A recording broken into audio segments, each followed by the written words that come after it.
Hello there, hello there, hello there, everybody. How the devil are we all? I'm very well, I thank you for asking. Although I say I'm very well, I forgot to put the thing on, didn't I? How very silly of me. I don't know what the fuck I'm doing. I haven't got a Scooby. There we go. Oop.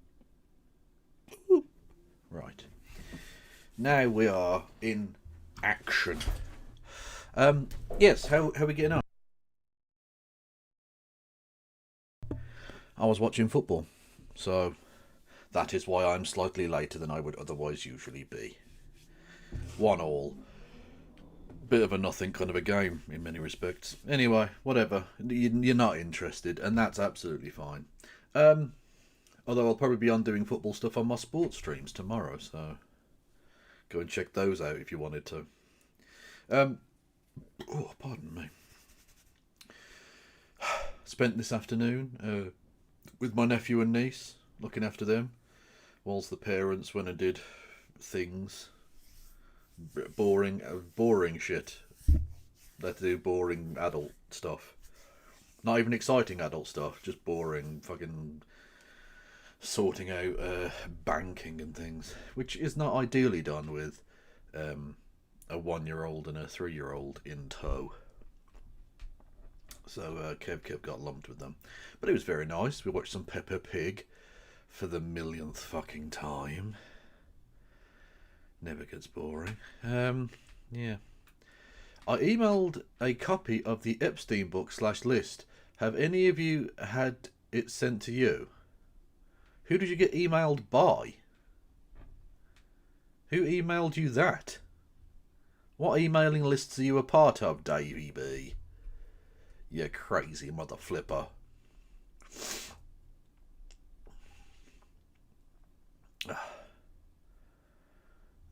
Also, what's the Epstein book? Is it the birthday book, or is there a specific book written about it?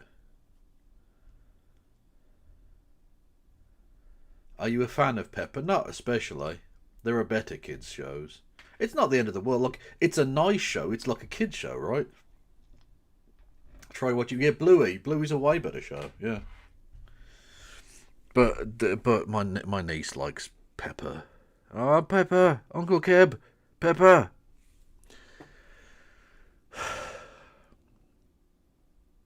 Yeah. So and they're quiet. You put the TV on and they're quiet. And that's all that matters, is because Kev was not feeling it. Like, a lot of the time I'll go out and play with them, but like, it's been, for those who don't know, we're in the middle of a storm thing here in the UK at the minute. It's literally pissing down with rain and like high winds and stuff, so I can't really take them anywhere and do anything, so we were stuck in the house. Usually I'll go out and like play football, or we'd go to the park, or we'd do something. Like, I'm not a person who just wants to sit them down in front of the TV, because I don't think that's like a great way of doing things necessarily. Parenting, not that I'm a parent, but you know, uncling. I am officially unk. That is that is the way it is. Anyway, yes, and so I usually take them somewhere and do something. But yeah, it's, you can't really go. There's nowhere to go really, other than somewhere else indoors, which doesn't really help, I suppose. But there we go. Why don't you just avoid your kid, niece, and nephew until they can hold a decent conversation? Well, I've tried. Okay, I've tried talking with them. I've given them some of the best repartee, some absolutely killer anecdotes and banter, and they're mostly like, "Oh, have you got any ice cream, Uncle Keb? Keb, Uncle Keb, have you got some pop, Uncle Keb?" And then I give up. You fucking people. You fucking people. Disgust me.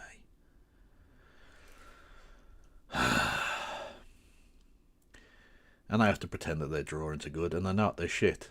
I'm just saying this now. If you're watching this later on, niece and nephew, whose names I won't mention, if you're watching this later on, your drawings were shit, okay? When we used to go outside and draw on the pavement in chalk, I enjoyed it enormously, and they're some of the best memories that Uncle Kev ever had, but your drawings were rubbish, okay? Does it look like a horse? Oh, I don't know. It could be a dog. It could be a fucking squirrel. I have no idea. You're shit.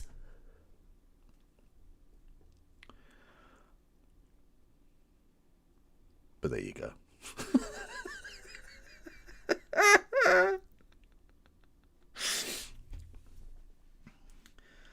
Yeah, basically, it's been like really heavy raining for like 20 hours or something. Yeah, it's fucking rubbish. It's literally like, actually, well, no, it's eased off now, but it's still very, very windy. The trees over there are going absolutely fucking mental in the wind. So yeah, it's not great weather. But it was like this sort of last night as well, to be honest. But anyway, no one gives a fuck about the weather, like, especially British weather, because British weather is much like British wildlife in that we might take it a bit seriously, but really, compared to the rest of the world, it's nothing. Like, in the rest of the world, they have to put up with fucking tigers and fucking typhoons and shit. Whereas here, you've got, like, pigeon might shit on your car, and it's a bit windy. Like,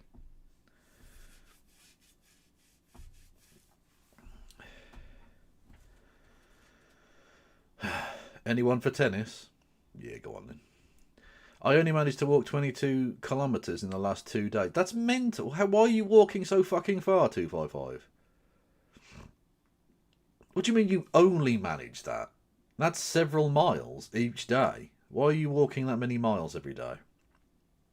Like, don't get me wrong, it's healthy, I'm sure, but like, I haven't walked 22 kilometres in 2025.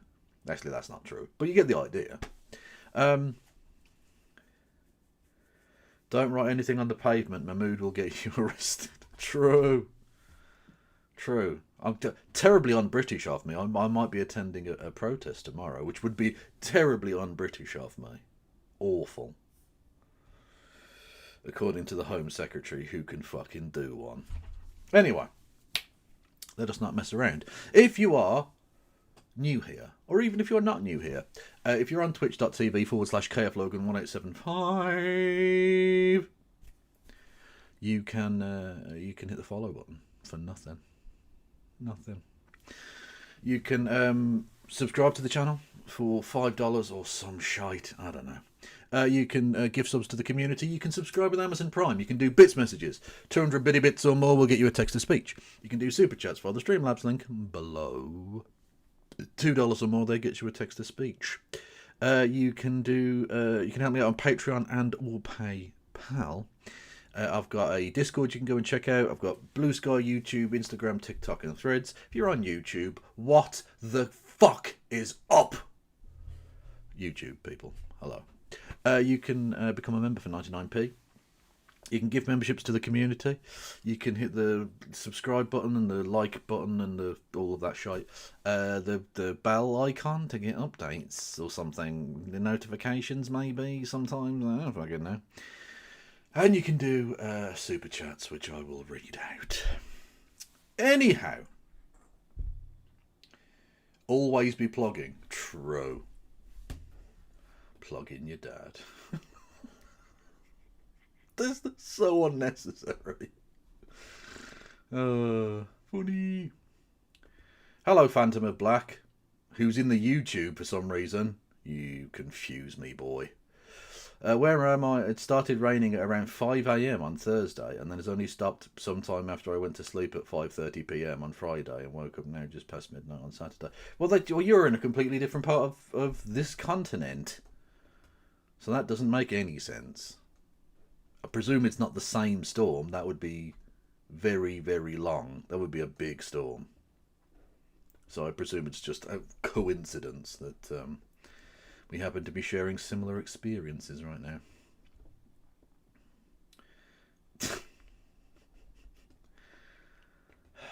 No one gets Peppa Pig until everyone gets Peppa Pig. I don't know that this is the kind of Peppa Pig my niece is into, in all honesty. How's my dad's prostate swollen? After I was fucking finished with it. Oh, I'm not going to stop talking about people's dad's arses now. Anyway. So.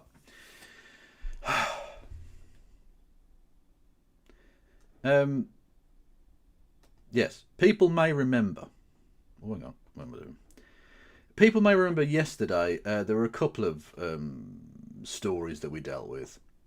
To do with policing and justice and crime and punishment and all that sort of jazz.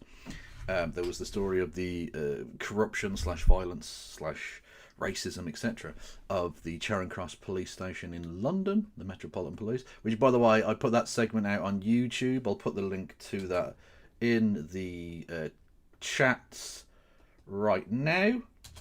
If you want to go and give that a little like, leave a comment, always good for the algorithm. Algorithm for the algorithm gods. Yes. And of course the terrible incident in Manchester, where a man literally called Jihad, which is a slightly more common name in Islamic communities than I assumed it was. I didn't think it was a particularly well known. I'd never heard of anyone called jihad before, but apparently it's a thing. Relatively rare, but not entirely uncommon, if that makes sense. Anyway, a man, now deceased, lol, called Jihad, went into a synagogue and murdered people. Drove a car into a crowd and then went in and started stabbing people, as one does, because he not as one does. He's a cunt. He's a terrorist cunt, right? Or was. Again, lol. So, how these two stories sort of connect, right? In the segment that I did about the police being corrupt, I mentioned that they're violent lunatics who don't really do anything good, right? Now, you might be thinking to yourself, well, they stopped a terrorist. And that's technically true. They did stop a terrorist. They done shotted Jihad to death. Which, again, nothing of any particular value was lost there. Especially as it turns out he might have been out on remand for a potential rape or something, what he might have done. Seems he's a bit of a wrong'un, old Jihad. Again, nothing of value seems to have been lost with his passing from this earth. Problem is, though, as I mentioned, the police are not the most effective at protecting and serving. Because it turns out that of the two people who died, literally only two people, thankfully, could have been a lot worse, two people who died in this particular incident, 50% of those were killed by the police. Literally. 50% of them were killed by the police. The police killed, just to reiterate, just to give you the statistics on this, they killed the exact same number of people in this incident as the terrorists did. They killed the same number of people, i.e. one each. Much like Birmingham City versus Wrexham, it was a 1-1 draw on that particular outing.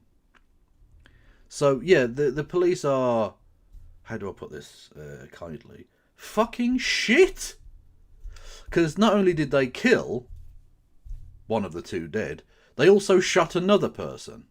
Innocent person. Obviously, they shot 3 people in the Jihad, got shot up, no loss there, but 2 innocent people got fucked up by the police. One of whom was killed. By the police. The people meant to be protecting them. So even when they do a good thing, i.e. killing a terrorist actively engaged in terrorism, they still manage to be shit at it. They still manage to be absolute fuck-ups.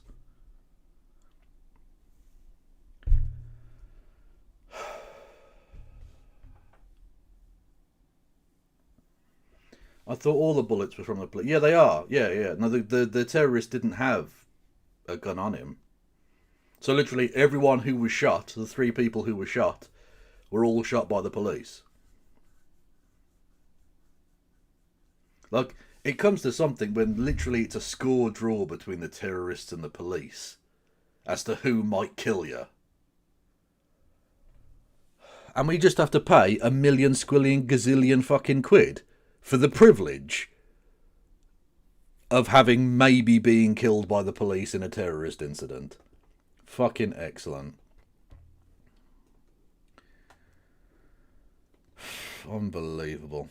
Anyway, in still concerning but slightly less deadly news, it turns out that the Labour Party are so right-wing now, they're being outflanked to the left by fucking Palantir.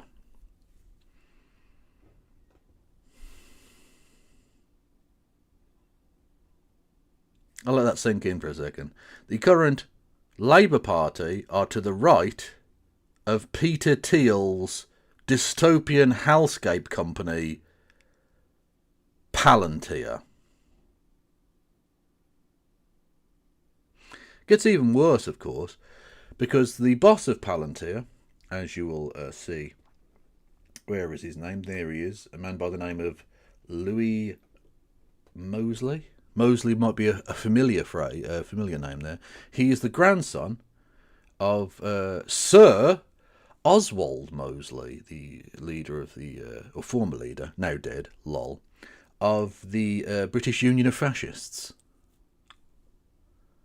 Yeah. The Nazi, the British Nazi, the British Hitler, the Britler, if you will. Anyway, so the grandson of Britler, who runs Palantir, the Peter Thiel dystopian hellscape shithole company, is not going to bid for the contracts for the digital ID because they are undemocratic and do not have public support.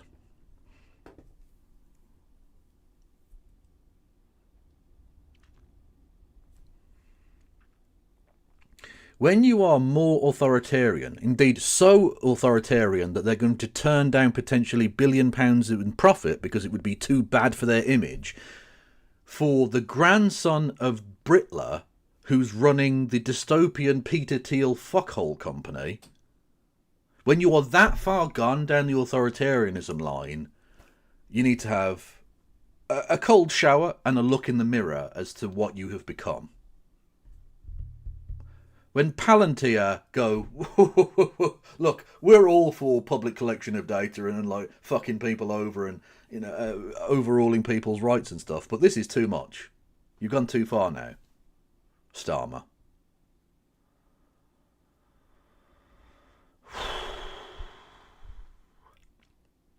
What we need is an alternative, frankly, isn't it? And thankfully, we have such an alternative in the Green Party. Fuck yes. Tiny Green Queen for a start off, who's going to introduce the leader of the party. Tiny Green Queen, so tiny, she doesn't even reach the microphones properly. I was only being silly, she was crouching down, messing with something. I was being deliberately dishonest.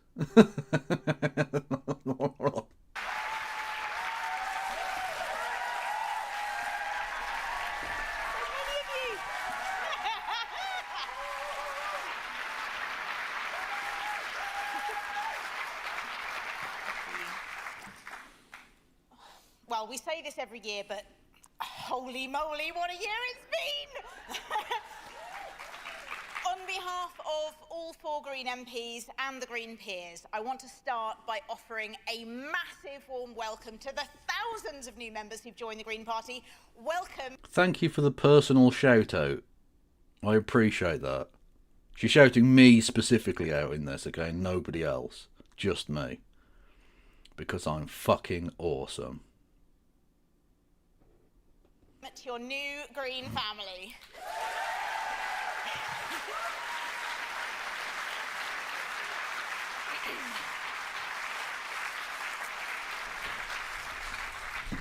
We, your parliamentary Green Party, and no, that phrase still hasn't got old, are really excited to work with all of you new members and with the party's fantastic new leadership team.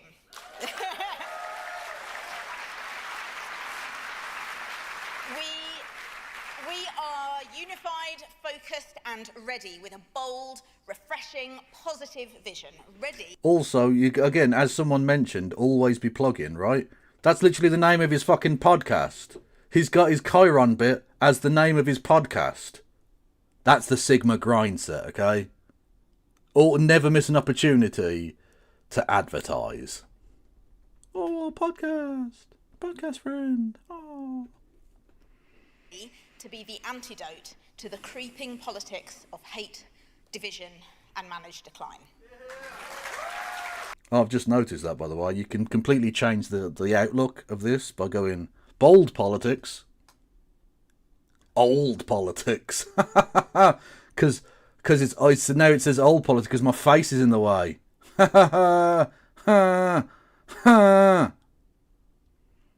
You can give me money for this kind of political analysis.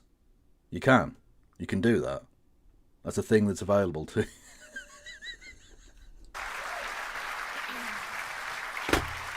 Fucking hell.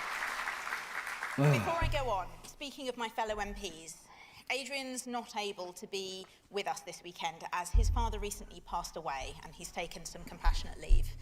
The funeral actually coincides with conference, so I'm really thinking of Adrian at this difficult time and I'm sure the whole party wishes him well. See, now that's really annoying. Look, I'm not saying it's the worst thing to come out of his father's death, but it's very annoying for me personally that his dad died. Because I wanted to be like, oh, see, he missed it because like, oh, he had to repair his briefcase. But now I can't take the piss out of him because his dad's dead.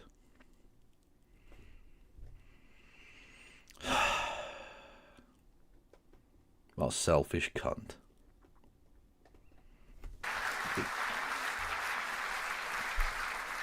Thank you.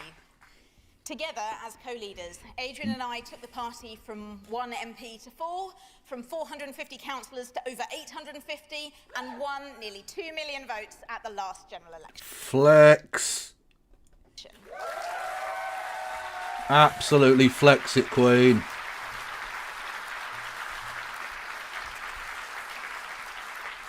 But, as we all can see, that was just the start. Now, my guiding light, personally, has always been how can I make the biggest positive impact? And so, after 4 years at the helm, I decided that right now, the best way that I personally can serve the party and the country is to pour all of my skills, passion and energy into being the very best MP I can be, in Parliament and in Bristol Central. Right now, Oh, shit. Oh, I got rid of the wrong fucking window again. I hate the world. I make the biggest positive impact. And so, after 4 years at the helm, I decided that right now, the best way that I personally can serve the party and the country is to pour all of my skills, passion and energy into being the very best MP I can be, in Parliament and in Bristol Central. Right now, and, if the people of Bristol Central want me, after the next general election too, as Bristol's...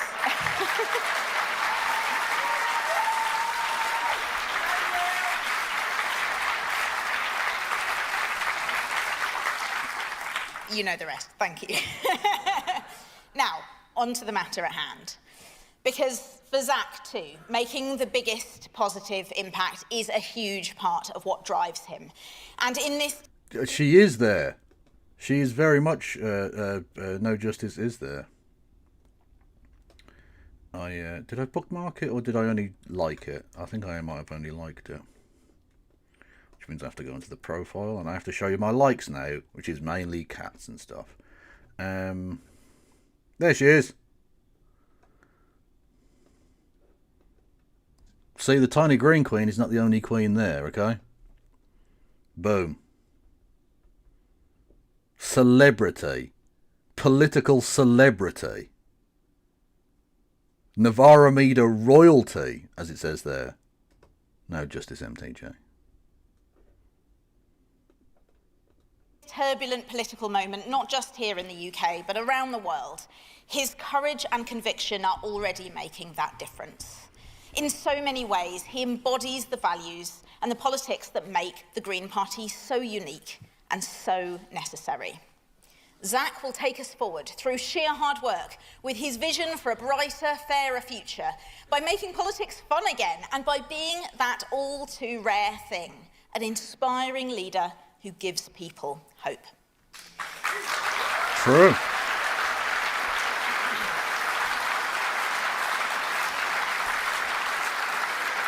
Now, those of you with long memories might recall 4 years ago at party conference, my predecessor, Sian Berry, handing me and Adrian the metaphorical soul of the Green Party, which she charged us with being careful custodians of during our term. Thank you for entrusting me to help lead this party for the last 4 years.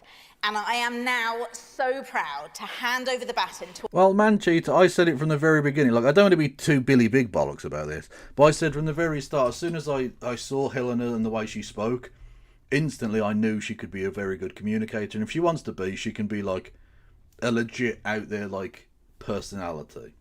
Like, I joke about, like, oh, she's, Ash Sarkar is the poor man's No Justice MTG. And I'm being a little bit tongue-in-cheek there. But, look, I'm saying she can get to that level.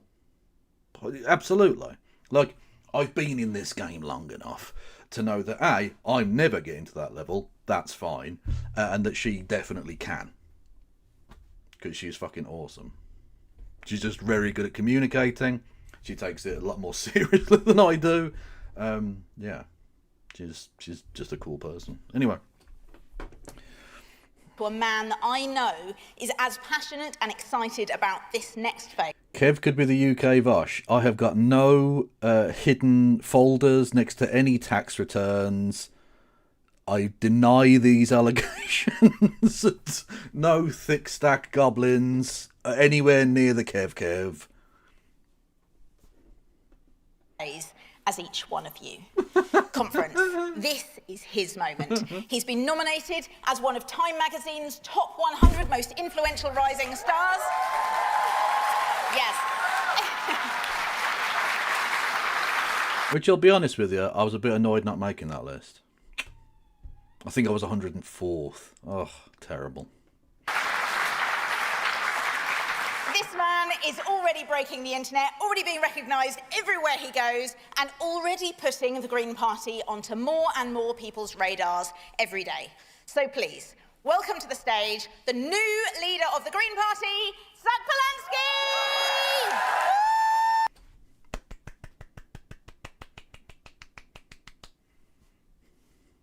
Clap, clap, clap, clap, clap. Well, that's their audio that's cut out. Hopefully it comes back. There we go. I don't know why that cut out. I was like, oh shit, am I having the headphone problems again? Oh no, but it was them. Again, leftist credentials confirmed. Shit audio. Thank you. So last week, I was in Leeds, filming our party political broadcast. It's very early in the morning. The sun is yet to come up. It's freezing, basically. Kev, where are your networks? What? What are you talking about, where are my networks? What does that mean? What? Give Kevin money for better headphones. That's actually true, I do need to buy headphones. I've still got my old, broken, fucked up white headphones, maybe? Bowler hat reference. You've lost me, Solly. You've completely fucking lost me. Headphone. Yeah, that's true. They might have been. Yeah, that's true. And we have some very lovely interruptions from people largely going to work. A few times it's a quick chat or a selfie. I very much enjoyed one of my favourite. He's very Mamdani coded right now.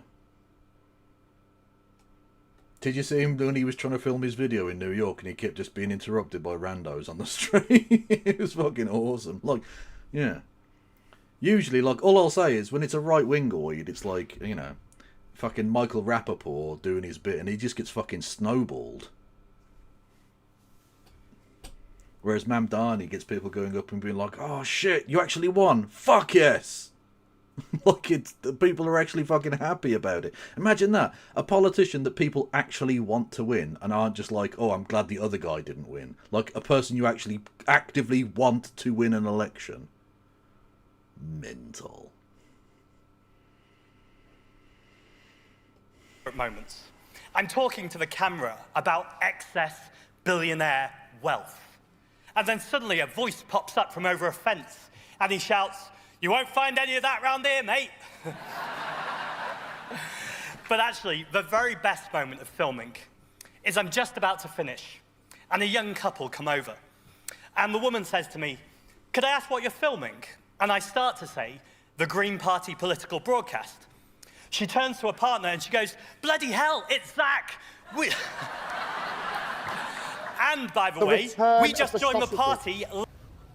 Here's a 1/4 for new headphones. Not a specific number, really. You have to believe me. So, well, why would a story and I do believe you? It's just 13, 12 bitty bits. Much love, that could mean anything. That could be reference to a year. Could be some sort of weird code. Who knows? Who knows?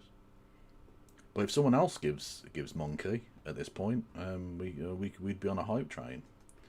And then who would I finger? I don't know. Eric Adams just dropped out of the New York race, didn't he? So I'll finger Eric Adams, I guess.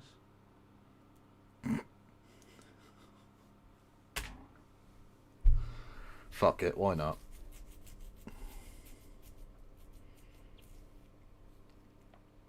Sometimes may be good, sometimes may be shit. Thank you, Gennaro. Thank you, Wolfpet. For headphone funds, do they come on bowler hat style?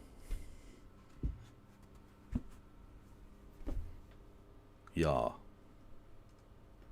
Last night.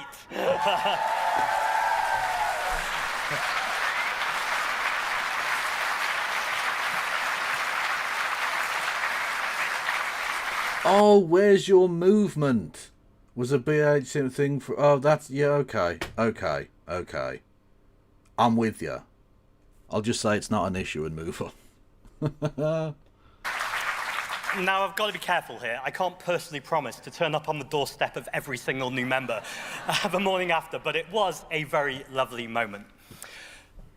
30 days ago, you elected me to be the leader of this amazing party. What an immense privilege. And it's been pretty busy. From my very first day, where I went to meet a group of union migrant workers in the NHS, to standing here right now in front of you, the largest membership in Green Party history. Fuck yes. Fuck yes. But Zach, you're missing out a very important part of this, which is in between that first bit and now. Oh, podcast! Do podcast! Ooh. Again, you can give me money for this in-depth political analysis.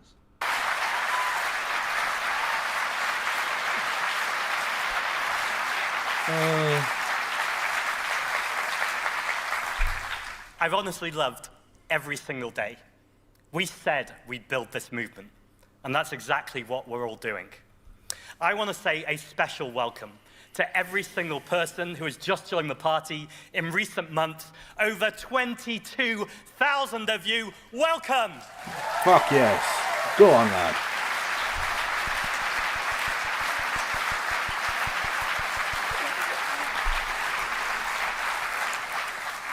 And I want to send a message to those of you who are still deciding, because we have momentum in every single corner of England and Wales.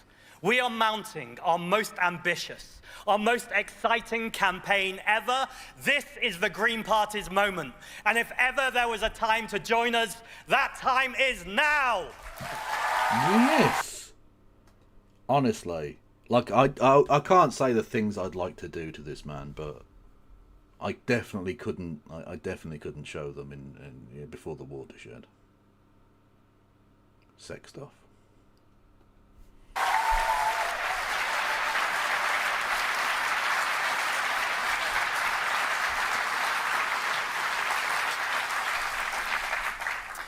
On the day I became leader, a journalist asked me a surprising question. They said, "Why did I look so sick as the results were announced?" That is a Now, very for a weird second, question. I thought I could pretend that's not really how I felt, or I could do that unique thing that the Green Party does, tell the truth. That is a unique thing. Yeah, that is the fact that the fact that like that is a defining difference between him and other politicians should give you a fair indication of the state of British politics and how fucking awful it is. Because Keir Starmer would have just lied and gone, "No, I feel fantastic," as he keels over and dies. So I admitted, yes, I felt pretty sick. And then he said, "Why?" And the answer is obvious. It's the enormity of the task ahead. A failing government. Also, I was hungover like fuck, honestly. Oh, the stomach was gurgling. I was all over the place, to be honest with you. A country where millions and millions of people are struggling to afford the basics. The far right, they're on the march. Now, you will be pleased Quite to literally, know that the unfortunately. sickness quickly passed. But the moment we're in has only got more serious, more urgent. more consequential. This is a country that has so much going for it, but we have been time and time again failed by a political class poisoned by extreme wealth. And you can see that poison every single day. Rough sleeping, it is up 164% Boiled like a since baby 2010. otter. It's this for me.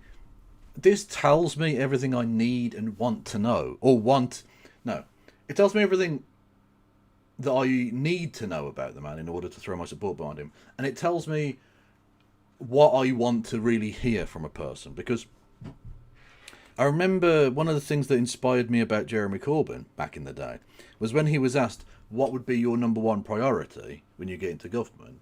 He literally said to end rough sleeping. He said that we would completely get rid of homelessness. It wouldn't be an issue anymore. And that for me is like a fundamental thing.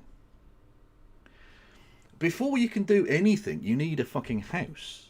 You need food, you need, energy, you need safety and security of some kind, right? The fact that we have such ridiculous opulent riches in this place, and yet tens and tens of thousands sleeping on the street, in a nation of empty houses, we have homelessness. It's fucking mental. Anyone who can't see that and tackle the problem, and not just pay lip service to it, because the Labour Party pay lip service to it. We're going to build all these new houses, and it's all of a sudden going to make homelessness disappear, when people who can afford at least basic housing can't afford these other houses, because they're not actually affordable. It's ridiculous, right? Boiled like a baby otter. Rather than just paying lip service to that, actually going, this is like my number one priority. I loved that about Corbyn. I thought that was a wonderful answer. And the fact that this is like his go-to example of a thing he needs to tackle, that's brilliant.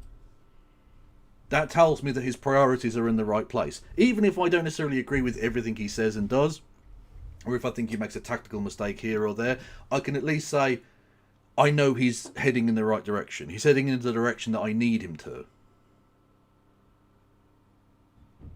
He might not be perfect, and he certainly isn't, but he's a damn sight better than anything else we've got. And that's enough.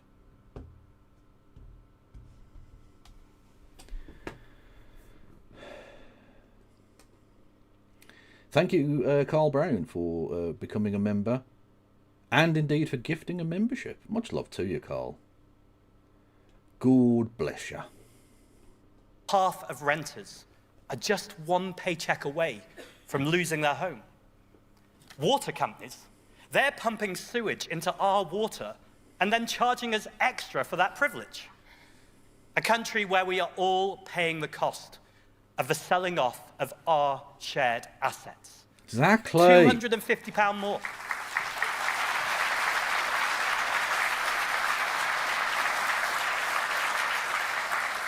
That's right, it's costing us £250 more each household, each year. That is the privatisation premium. True. The privatisation premium. He needs to make that a fucking talking point. Good night, usernameless entity. Thanks for stopping by. Enjoy sleep and that. A country where a tiny few have taken our power, our wealth. Things must change, and friends, it is time to take it back. Yes.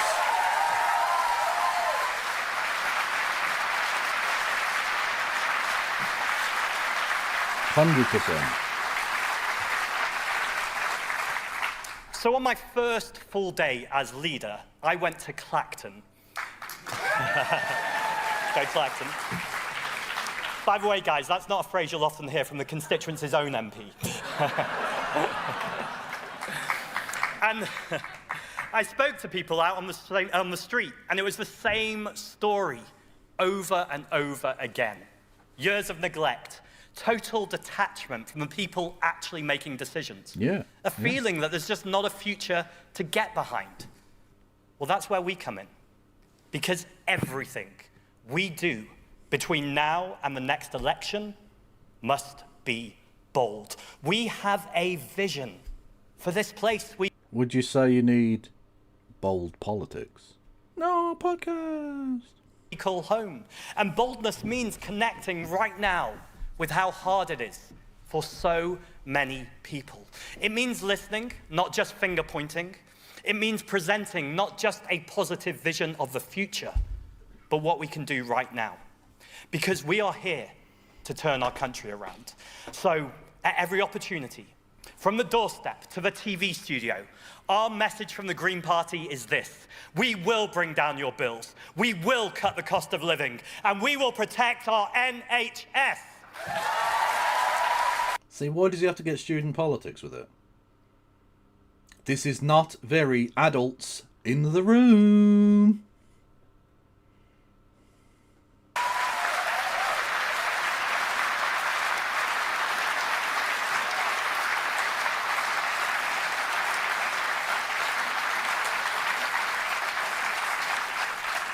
Let's remind ourselves who we're doing this for. For the families who look at the bills each month, wonder how they're going to... Well, surely you're doing it for the donors, because that's the only acceptable reason to do anything is for rich people, right? You got it's for the donors. Won't someone think of Quadrilla Capital, please? get by. For renters living in shoddy accommodation, they simply cannot take another rent hike. For the thousands and thousands of disabled people in the UK who have found themselves at the sharp end of brutal government cuts. It can only Look, good happen. the truth is this, that these problems facing Britain are longer in the making than the managed decline of Starmer and Reeves, although they've certainly not helped. These issues are rooted in an economic model which is built on austerity and it's built on privatization. But Mr. Satnav, what are you talking about?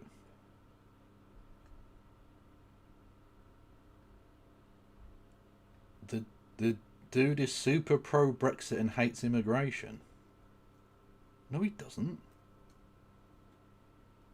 Unless you're talking about someone else and haven't named them. What? Oh, did I miss a bit? Okay. You're talking about Farage then or something? I don't know. Exactly. What about the wealth creators? Won't someone think of the entrepreneurs? this party is clear. We will break the shackles of poverty and hard... Oh, you're a local bloke. Oh, okay, okay. See, this is the problem with only getting snippets of conversations. Chip that locks so many in. We will end Rip-Off Britain, and we will make sure that the very wealthiest pay more tax. Yes! Huzzah!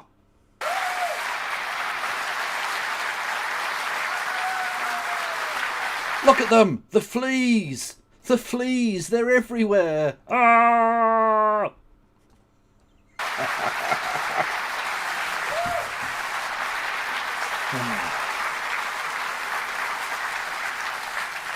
Taxing the And you know No Justice MTG? Queen Flea. wealthiest is only the beginning. Rip-Off Britain, it really hit home for me recently. I went to Wythenshawe, which is very close to where I grew up. I was going door knocking with a Where the local fuck candidate. is this? And as we knocked on doors, we met a man who was disabled. With him was his carer. Who'd just been arrested for opposing genocide. Probably. What is this?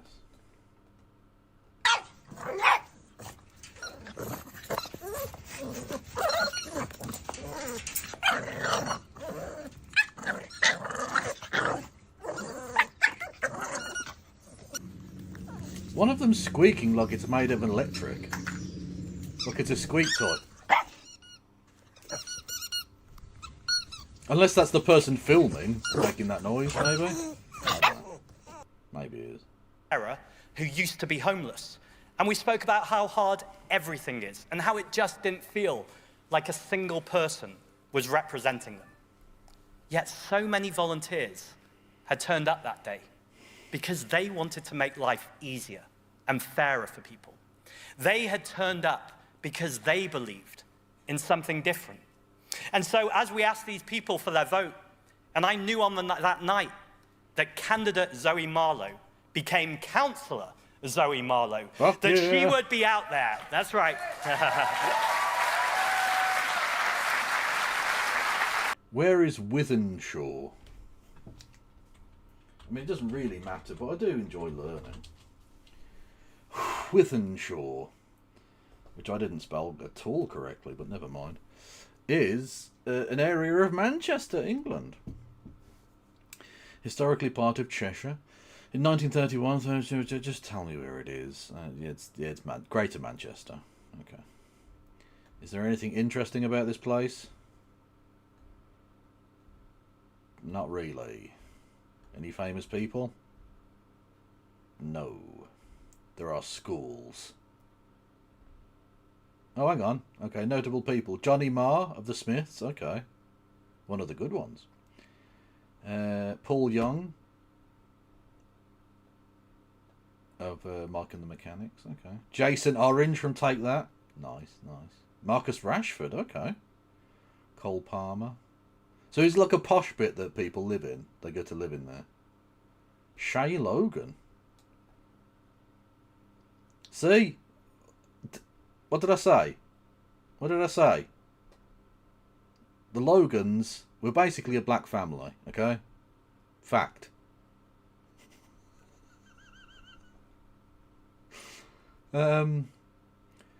Carolina Hearn, R.I.P. Sid Little. Okay. A few people. Anyway, so it's basically Manchester. So, you know. Do with that as you wish. We love a Zoe in this party. That she would be out there representing those people we met on the doorstep and all her residents who badly need representatives to help make this country one we can all afford to live in. Yeah, hello, as friends, We Ross. must end this failed privatization experiment. It will save us money and stop the money we've all earned lining the pockets of shareholders. Water in public hands, clean rivers, cheaper bills, and ending rip-off Britain does mean taxing the wealthiest to make Britain a country that everyone can afford. That doesn't sound like it's going to help share prices, Zach. Ooh. Shareholder dividend. Keir Starmer said in his speech that he doesn't believe those who say a wealth tax is the answer to everything. I'm not sure who he's listening to, because I'm not aware that anyone's actually ever said that. What we have repeatedly said is if you're in hock to vested interests and protecting the wealth of the super rich, you can't change anything meaningfully. And sometimes when you talk about taxing the assets of the 1%, you have people worried that you're talking about them. Hairdressers, plumbers, who are understandably saying, I've worked hard all my life. Why are you taxing me? Why are you taxing my ambition? We need to make sure that every single person in this country knows there will be people who go to sleep at night. And without lifting a finger, when they wake up, they will be richer, much richer. They will make more money in one night than everyone in this room could probably earn in an entire year. More than the whole of Bournemouth could earn in an entire year. That's why it's difficult to imagine, because it's obscene. So we are not talking about taxing hairdressers or plumbers or ambition. It is time for a party that will tax the assets of the 1% to reduce inequality so we can have a country with universal free childcare, funding for SEND education, rural bus routes, climate investments, tax the wealthiest, invest in our public services, bring down bills by ending privatization. That's how we have a country we can all afford to live in. Fuck yes. Like, I mean, all I can say at the moment is fuck yes, because he's saying nice things. So there's no real analysis for me to even do here. It's just, this is fucking awesome. I like this.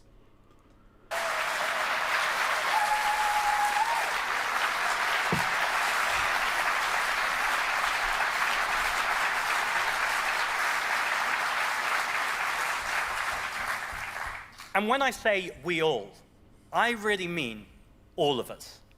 Every single one of us. Good. Those who choose to make this place our home.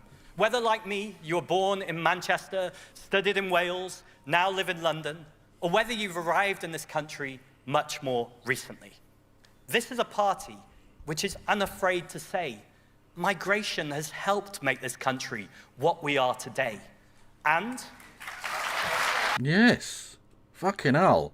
One politician. One fucking politician in the entirety of the country that will actually say anything even vaguely positive about migration. Awesome. About fucking time. Jesus Christ.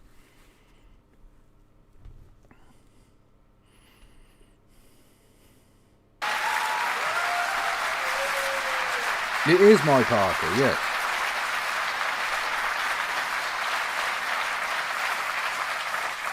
And by the way, not just this country, but it's helped make this party too. I'm one of 5 Jewish people who have led a British political party in the last 100 years. Nice. That also means I want to spend a moment to mark yesterday's horrific terrorist attack. As a Jewish man raised in North Manchester, I feel this deeply, and my heart is with our community. More widely, I am literally the product of migration. It's why defending migrants matters so much to me. I want to tell you about a common Jewish experience. It's a tale as old as time. My Jewish ancestry, it's confusing and it's muddling because we were constantly on the run. But from what I can gather, my ancestors started in Latvia, in a Jewish town, but they fled because of pogroms. They fled to Ukraine, where they faced more pogroms. Then they ended up in Poland, Where nothing bad ever happened, okay? It's absolutely fine. Don't know what is... Couldn't be a better place. Yeah, awesome. Awesome. where they faced the Nazis. Oh. Then they arrived in England and met anti-Semitism here too. They changed their name to sound more English, and I've changed it back. Because I know... Right.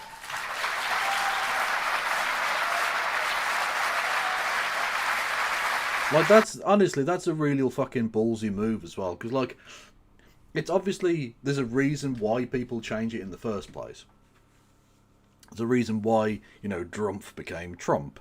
Or, you know, in Britain here, John Bercow, his family were Berkowitz. They were a Jewish family, right, who came here and changed it to Bercow to make it sound more English. Or more Anglo, or whatever, right? And so, by deliberately saying, no, fuck that noise, I'm going to be Polanski because that's who we are.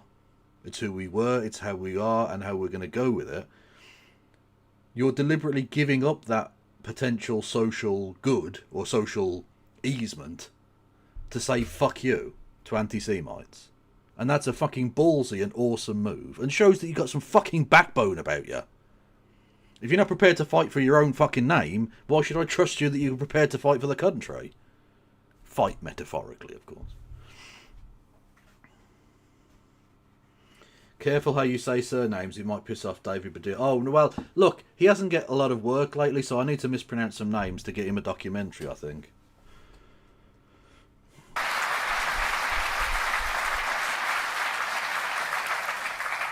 I know, in fact, we all know, real pride comes when you no longer hide who you are. And then there's our deputy leaders. Mothin, son of... Absolute legend. Little lad from Leeds. Let's go. the steel worker, whose parents came from what is now known as Bangladesh in the 60s. Rachel, who, apart from a Danish great-granddad and a Welsh grandma, has family roots tied to England as far back as she knows. One brought up Jewish, one raised Muslim, one a child of the church.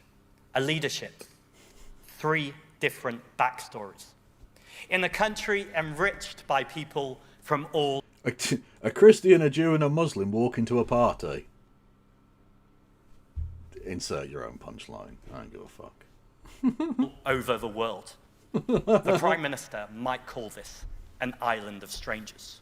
Go on, When lad. Farage says jump, Labour might say how high.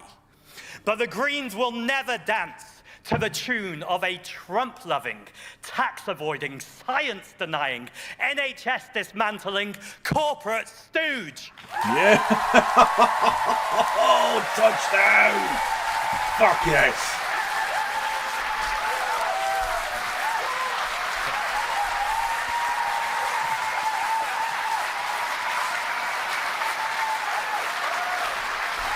Clap, clap, clap, clap, clap, clap, clap, clap, clap, clap, clap, clap, clap.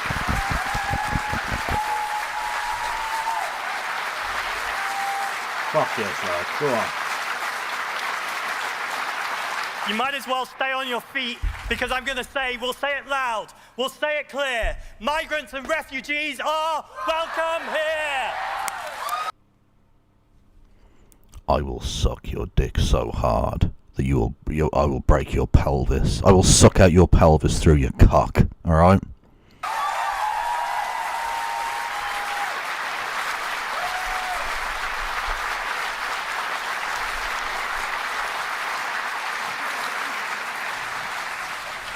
Look, we are under no illusion as to the threat we face in this country.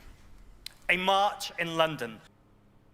His boyfriend wouldn't appear to say that. Well, you don't know. They might be into that sort of thing. There might be a cuck situation going on. You don't know, okay? We'll meet up, we'll have a few drinks, we'll see where the night takes us.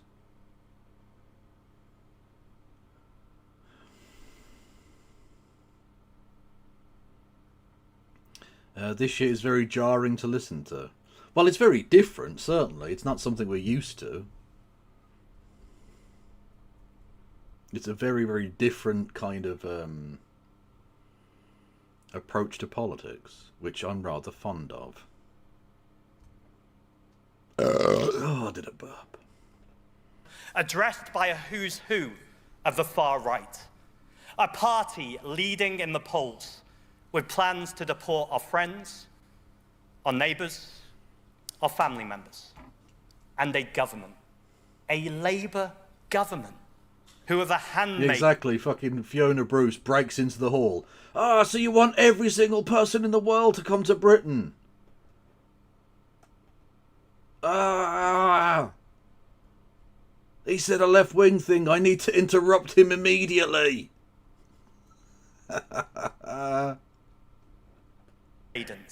Of this dangerous, deceitful politics. There is no easy way forwards. But the only way starts, and I literally mean the only way, it starts with building in our communities. There's nothing wrong with being proud of where we live. In fact, it should fill us all with pride. Caring for our local parks, building friendships with our neighbours, organising with fellow tenants, celebrating our... Cutting the half-time orange. I still can't believe that fucking vaguely sentient robot freak, the alien lizard in a human suit, who's technically Prime Minister, said that shit. Cutting the half-time orange. He's a mental. He's a mental. Our differences. Those are the deep roots that really matter. In Clacton that day, one of the people I spoke to was a guy called Paul. He'd just come out of prison. He said he wanted to stop the boats, said he wasn't anti-migrant, he was Irish, and migration was in his blood. But he said to me, look at my high street, look at where I live. How can we have more people come in? So we talked a little. We found common ground on some things. On other things, there's still lots of conversations to be had. But I told him how the Green Party also want to stop the boats. We want to stop them through safe and legal routes. Yes.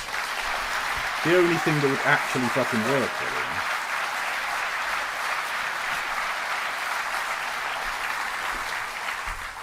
We talked some more. We talked about austerity and the consequences of decades of underinvestment in his community.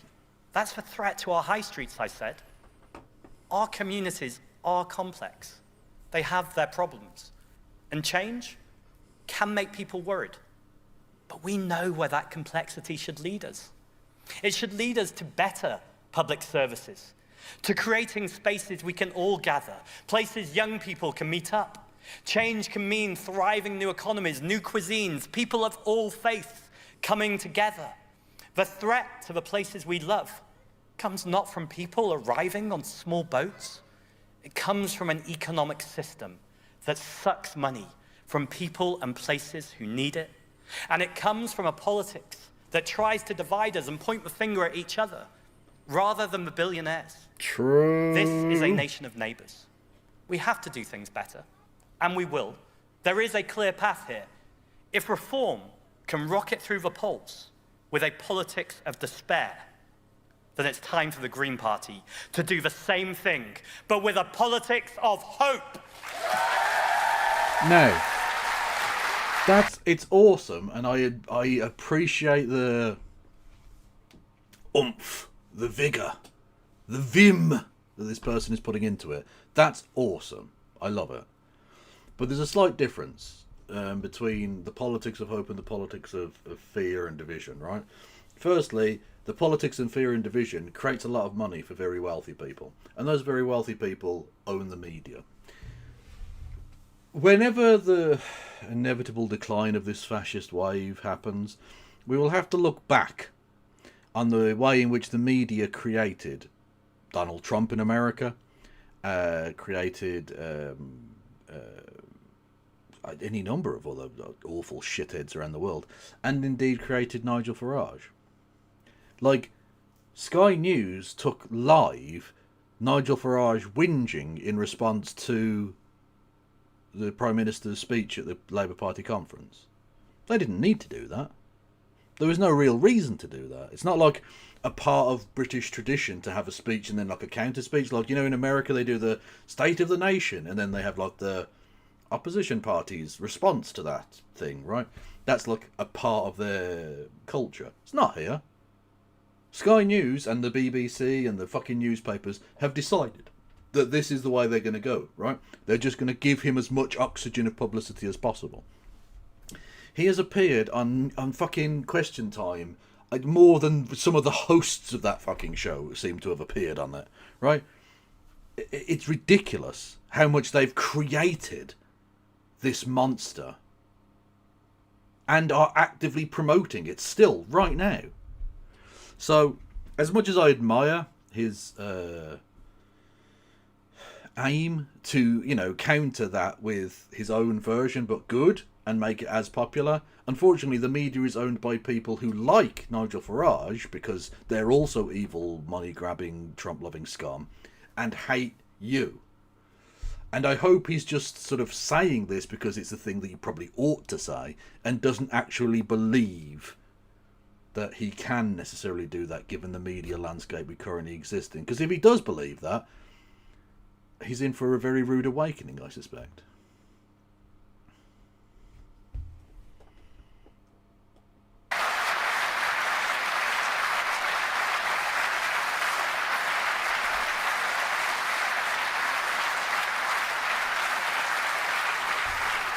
Sky News should be treated as a foreign infiltration. Well, you know what should be? You know what absolutely fucking should be?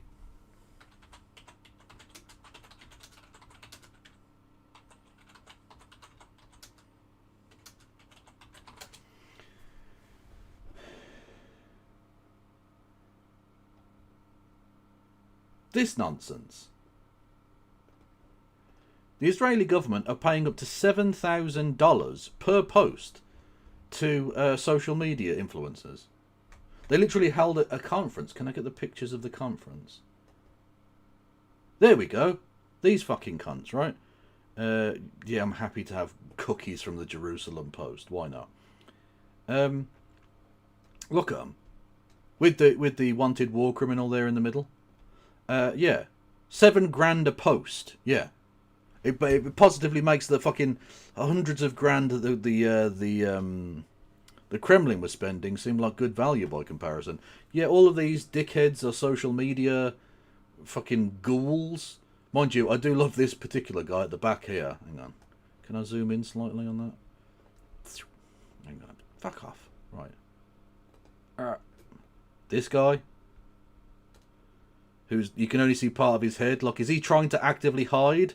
Like, I want your $7,000, but I don't really want to be in the picture. Is that what he's doing? I don't know. Maybe. Anyway, why aren't these people being forced to declare themselves as foreigners? Not as foreigners, as foreign agents. Because they clearly are. If you go to Israel... Actually, I think this was actually hosted in America. Yeah, this was in New York. The Israeli consulate. So actually, no, technically, it is technically Israeli land. It's the consulate, right? If you have your picture taken with the president or prime minister of that country on their sovereign territory, and you take money to publish propaganda on their behalf, why aren't you a foreign agent? Now, by the way, I'm not suggesting what they're doing is illegal outside of the supporting genocide bit. You are allowed to take money in order to push certain messages, but you have to register as a foreign agent so that people know that you're a foreign agent. It's the thing that Michael Flynn did with Turkey and then went, oh, I didn't know I had to register. Honest. These are Israeli agents in the United States. I presume they're probably doing the same in Britain as well, paying British dickheads on TikTok to publish nonsense. But they're not having to so far anyway, having to declare themselves as foreign assets, even though, I mean, the picture's right fucking there. Anyway. So we're going to be focusing day in, day out on the cost of living. It makes me cry too. I was wondering what that noise was. It's a baby crying. Oh. I mean, take it outside. Just saying. Not like to fight. I mean, like, just take it out of the room. It's annoying. On making our country... Yeah. Meet me in the car park, you little shit. I'll knock you the fuck out. We'll talk about it, yeah? a place where we can all afford to live. But don't think for a moment our horizons are going to narrow. When mass slaughter is happening in Palestine, we will not be silent. Good lad. When... And yeah, and the cheek, the fucking cheek of the head of the Metropolitan Police and the head of the Greater Manchester Police and the Home Secretary coming out and be like, we don't think people should march tomorrow out of respect. I'm sorry, what? Out of respect for what? For the fact that the police killed the dude? Or what? Like, what do you want me to reflect on? You want me to not go on a march tomorrow over Israel because out of respect for 2 British people that got killed? Sorry, no, that's not how that works. You want me to reflect and say what? What, reflect on, well, maybe genocide's fine, actually. No, fuck you. Fuck you all the way to the sun and back. No, not at all. And for the fucking Home Secretary, Shabana Mahmood, who, by the way, I can't wait till that fucker loses her seat. What a piece of garbage. Who has had all fucking week, she has been, had attacks on her because she's a brown person, right? And so the right wing have been attacking her, saying she can't really be she can't really be British. She's been suffering that kind of racist nonsense. And yet she has the temerity to turn around and go, oh, well, if you march tomorrow, that's un-British. Really? You know what I think's pretty disgusting? Weaponising the deaths of 2 people at the hands of a terrorist and the police to try and get political opponents to shut the fuck up about a thing that you know that you're doing that's illegal and wrong. That's what I think's pretty fucked up. And playing into the same un-British narrative that you yourself have been the victim of. You piece of fucking trash.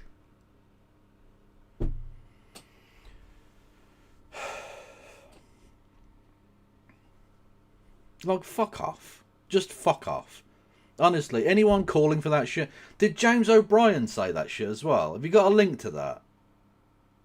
Because I'll happily rinse that fucking centrist maltoid cunt. fuck's sake. How dare you? How dare any of these fucking people pipe up in that way? You gobshites.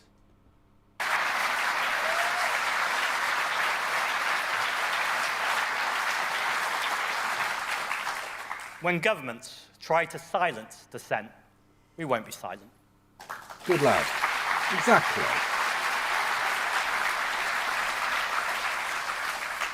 And when Keir Starmer, in one of the most deeply cynical and morbid acts I've seen in my lifetime, decides to recognise a Palestinian state at the same moment that his government is an active participant in the murdering of the Palestinians, then we will never be silent. Salutes in chat. Salutes in chat. I'm not even going to clap. That's a salute. Absolute fucking ledge. Ah, the fleas! The fleas are rising!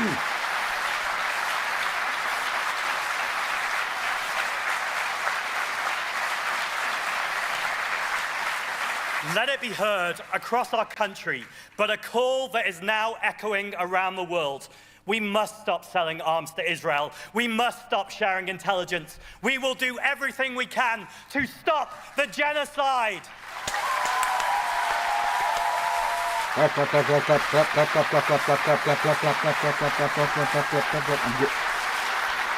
I'm doing an audio commentary. Clap, clap, clap, clap, clap, clap, clap, clap, clap, clap, clap. Clap, clap, clap, clap, clap, clap, clap, clap, clap, clap.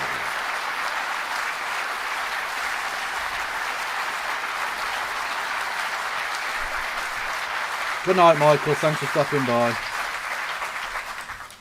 We cannot talk about stopping genocide without talking about the draconian crackdown on the right to protest happening against those taking action for Palestine. Fucking true. Again, remember, chat, you can't say, I support Palestine action. You can't say it. It's terrorism. You'd be doing a terrorism if you said that. So you shouldn't say that.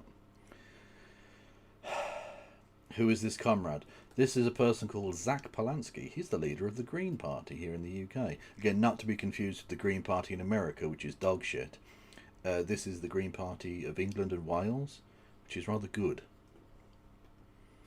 Using terrorist legislation to arrest hundreds and hundreds of protesters for simply holding up a sign. The prescription of Palestine action must be withdrawn, and every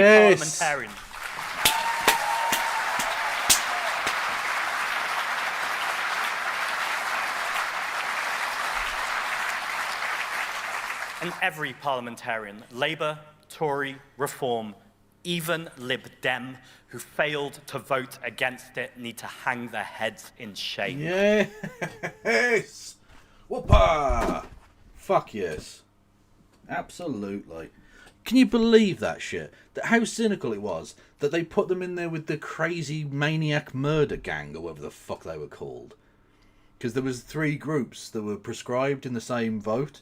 It was like the crazy murder gang, which was an American who was hiding out in fucking Moldova, who was involved in like murdering people and shit. And then the other one, Maniac Murder Cult, that was it.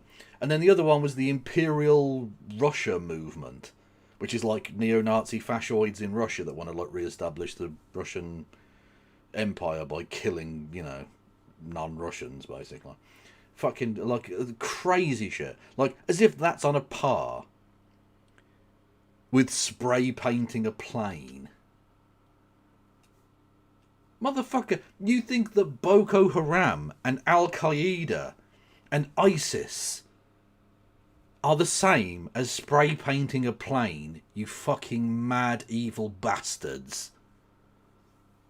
Honest to God, fucking embarrassing shit. This government are a fucking joke. And yes, unite all of Ireland as well. Not necessarily what I was talking about, but it is true. This country has a proud tradition of protecting civil liberties. But once again... To be fair, though, it also has a proud tradition of stamping on those things as well.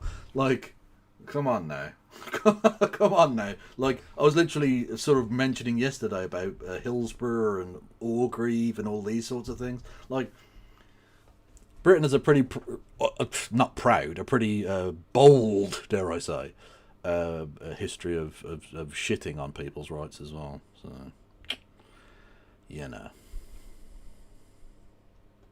A Labour government is cracking down on our rights.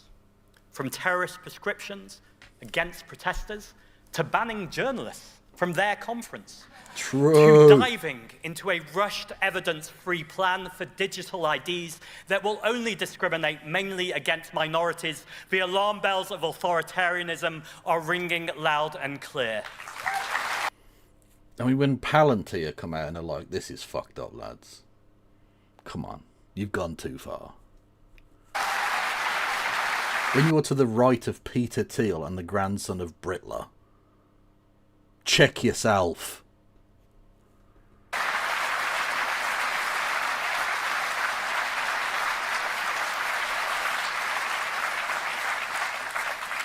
And so, my friends, it is down to us, the It Green is. Party, It is down to us. Yes, let's fucking go. to take a stand, say our rights, our liberties, are non-negotiable, and we will do everything in our power to protect both our privacy and defend our juries. Yes, 100%.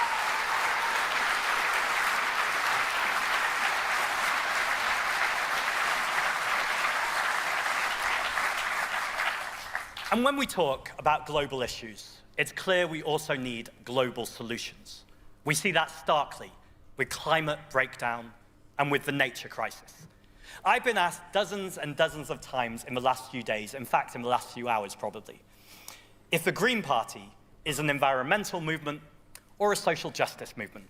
As if you can't speak up for our working class or LGBT+ communities at the same time as challenging the fossil fuel industry. So let's clear this up. You cannot be an effective environmentalist without talking about the deep inequality in our society. But you can be just an effective mentalist, but just not an environmentalist. But Sure.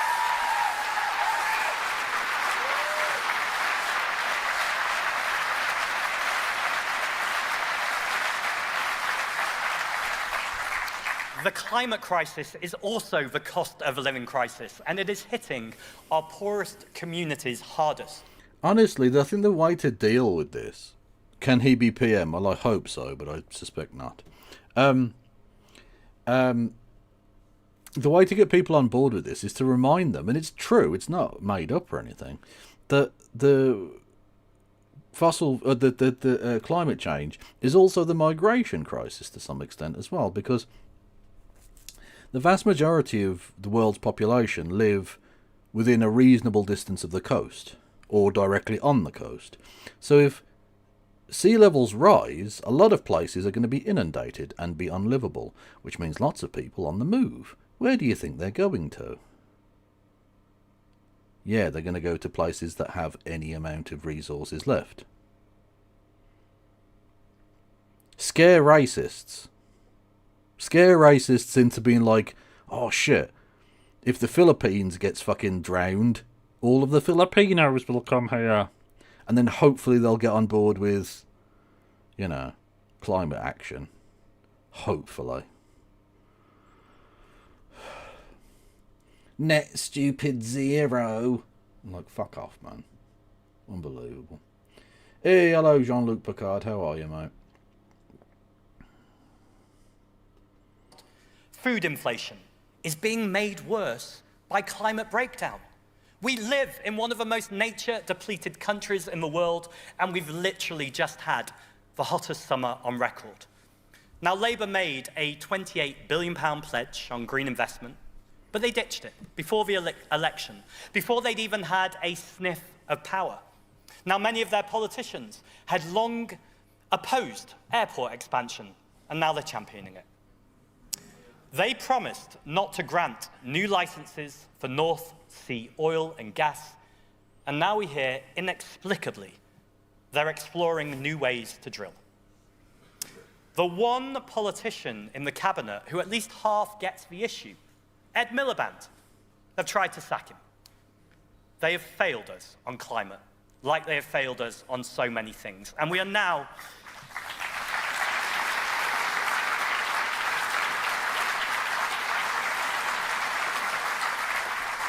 We're now past the point where we can hope they'll change course. Its politics is one of managed decline, and it's dressed up in this weird national renewal and draped in reform-baiting policy making. This is literally what I was saying when we were watching Keir Starmer's shit, right? He's literally trying to dress up managed shithouse decline as something positive and being racist at the same time. Thanks, Keith. You've alienated everyone who did vote for you, chasing votes of people who will never, ever, ever vote for you. You stupid, stupid cunt. More of the same from Keir Starmer won't just fail us now. It will hand this country on a plate to the forces around Nigel Farage. That's what's at stake here. We are not in a situation where we can hope they'll get better. We just need to express It is concern. very forensic, true. We're in a moment of change, and it is our time, the Green Party's time, to be bold. And that is why Labour councillors are defecting. It's why Labour members are joining. It's why thousands upon thousands of ex-Labour voters are now saying enough is enough, and are putting a cross by the Green Party for the first time, because Labour's arrogant assumptions that it is entitled to anyone's vote, those assumptions end today. Good man.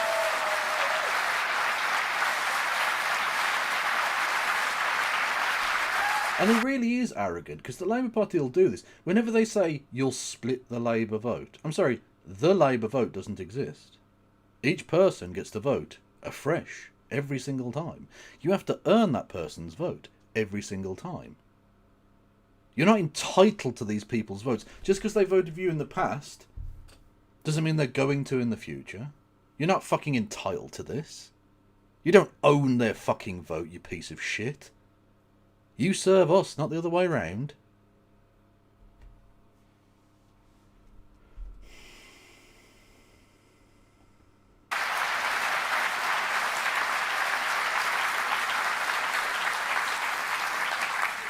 There are so many people in this country who need us right now. Now, last month, I thanked my boyfriend Richie, who works in palliative care. Oh my god, is he a woofter?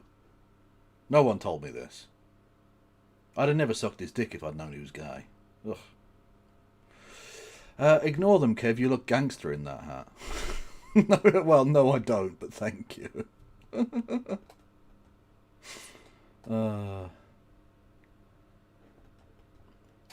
I got pretty emotional. I'm not going to do that again. I've got a speech to finish.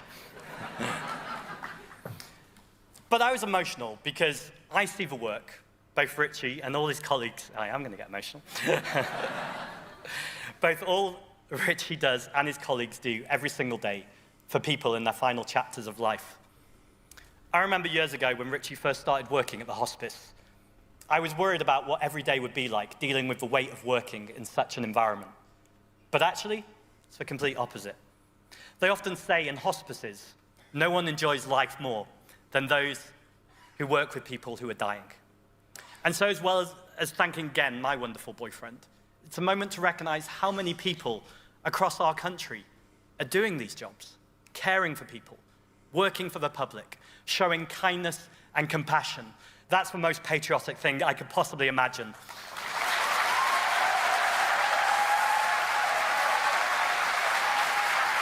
See, I'm okay with that. That's fine. So you can do the saying patriotic thing without, like, being a weird racist. You can actually say it's like, oh, it's, you know, looking after people is patriotic. Because, to be honest with you, I couldn't give two fucks about the state. I don't see patriotism or whatever as looking after the state. Fuck the state. I care about the people who live here. No government can truly call itself patriotic that allows people to be homeless. Those are British people. How are you patriotic if you're allowing them to freeze to death?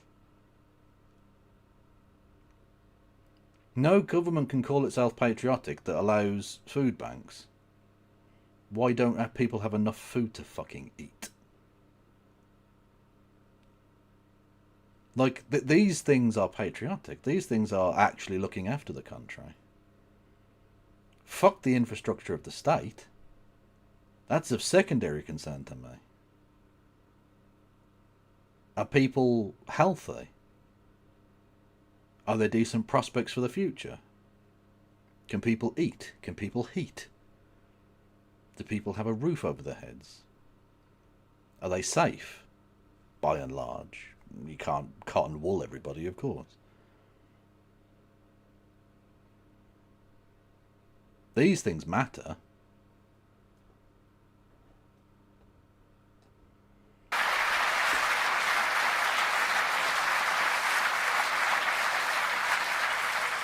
And while I'm thanking people, I want to thank all the patriots working inside the Green Party, because you're all working towards the goal of a better country, from our MPs, our peers, our assembly members, our councillors, our staff team, all our volunteers, every single one of you for putting in this work for our country.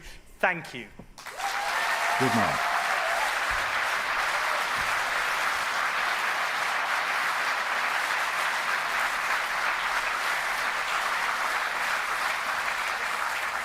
We've got a huge amount of work to do.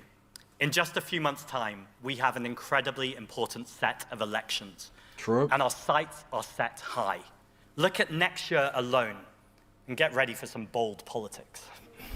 We are fighting he said to the win thing. off- He said it. He said the thing. He said it. He said bold politics. Oh, podcast. Oh, I did a good podcast. First ever directly elected mayor in Hackney.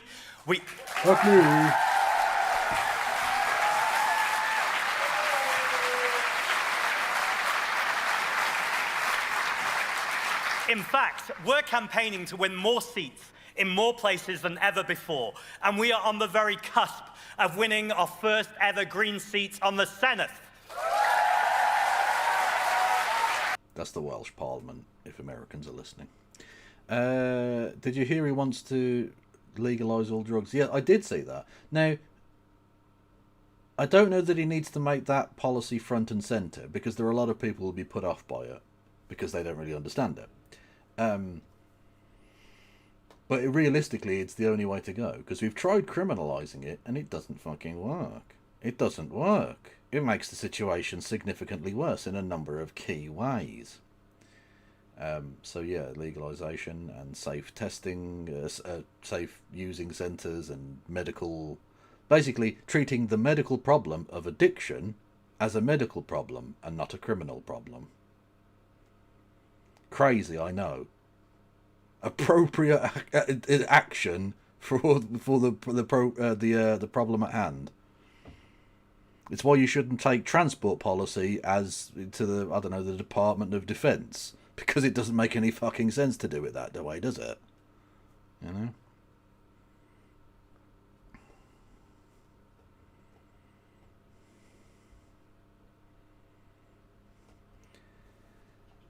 The smell of cannabis ruins lives. Drugs.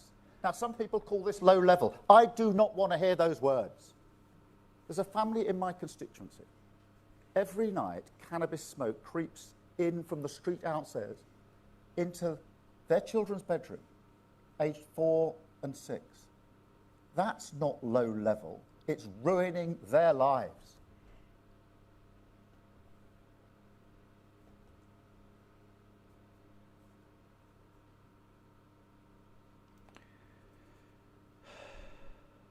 Keith.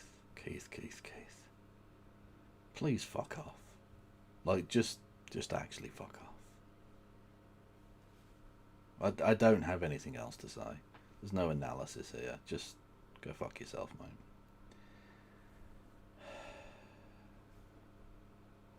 Sorry, the Department of War, not Department of Defence. My bad.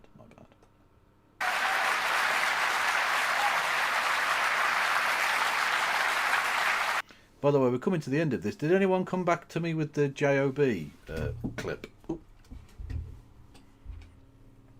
With him going on about, you shouldn't protest because reasons. And that's just the first step.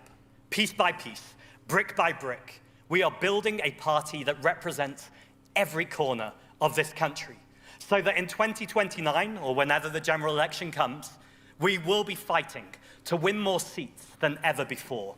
We will convert our 39 second places into many new MPs. So whether it's Anthony Slaughter and Tessa Marshall in the Senate, or Zoe Garbett and Dylan Law in Hackney, are the hundreds of people who we will turn into councillors. We are not messing around. We are here and we are ready to win. Fuck yes. Imagine that, a leader with some semblance of passion to him. That's crazy. Oh, God, what an absolute minge James O'Brien is. Should tomorrow's protests be called off? Yeah, okay, we'll see.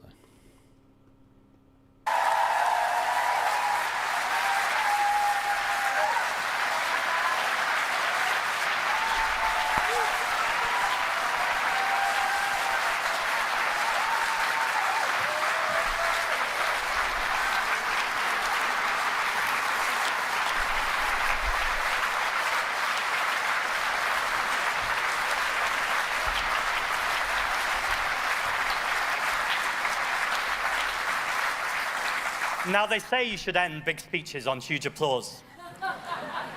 But I actually want to end on a much smaller, tiny moment. A small gesture. A tiny thing. Stop it. Get some help. The only tiny thing in that room that matters... Well, actually there are two. Tiny Green Queen and Muffin Alley. Tiny but awesome. Thank you, MBT2K, for resubscribing with Prime for 5 months. Much love to you. Don't forget, everybody, if you wanted to, you could give memberships to the community. You can do bits messages, you can subscribe, you can do membership thingamajigs, you can do super chats and the bits messages and the super chats and the bits messages. Sure. But it's something that's really stuck with me this month, and I want to share it with all of you now. So I went to visit the Dusty Knuckle. It's a bakery that employs people... Okay, but what the fuck kind of name is that? The Dusty Knuckle. It sounds like a thing from Urban Dictionary. The Dusty Knuckle. A lesbian bakery. Yeah, it sounds like one of those things that like no one's ever actually done. No one's ever performed the Dusty Knuckle, but it sounds mental. Sounds like when I finger someone's gran.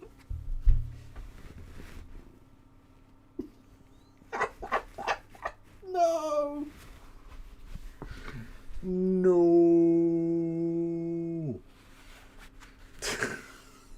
Fucking Christ almighty.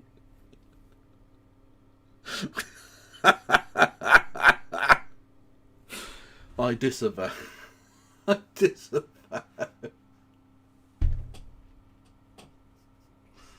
Yeah.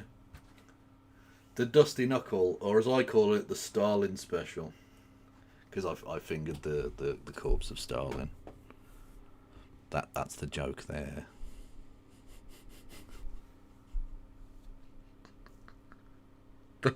That is an abomination.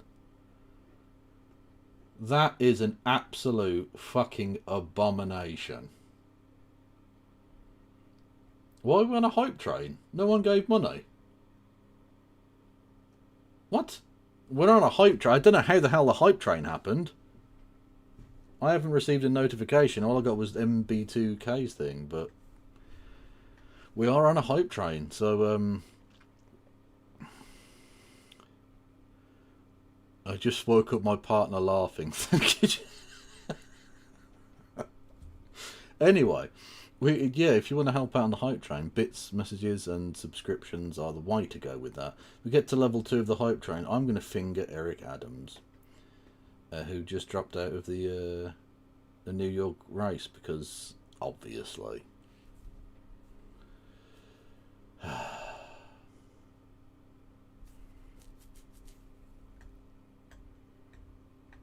Who said the Dusty Knuckle thing? Because I need to shout you out, I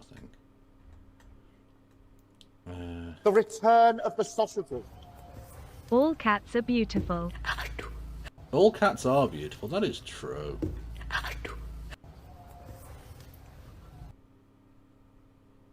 I can't find the fucking thing. Was it in YouTube chat? Was it? Who said the thing?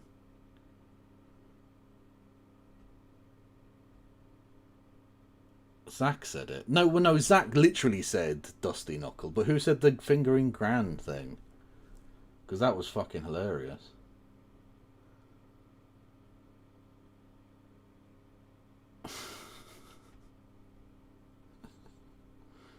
Oh, it was Danger Vince. There you go.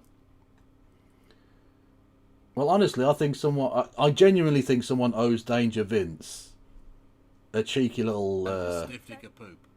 A cheeky little stiff dick of poop, a gifty, I reckon. Because that is, honestly, that's amazing. I haven't laughed like that in a little while on stream.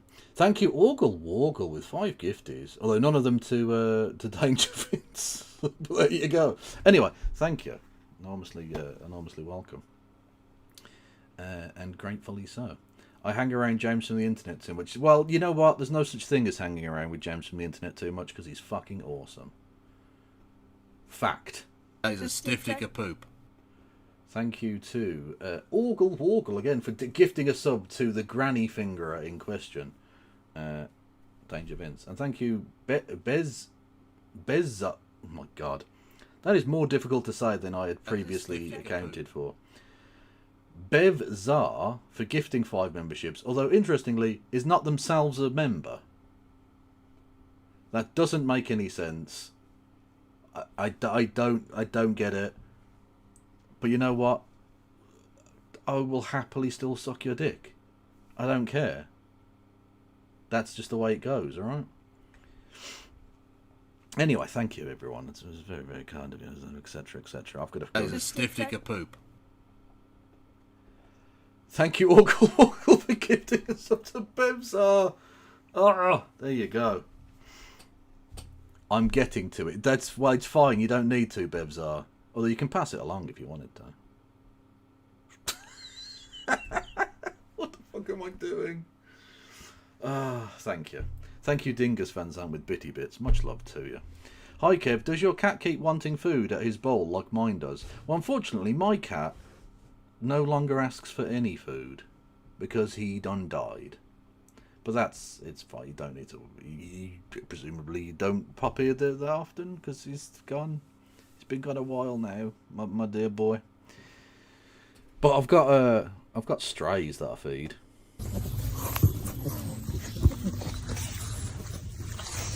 Where are we? Oh.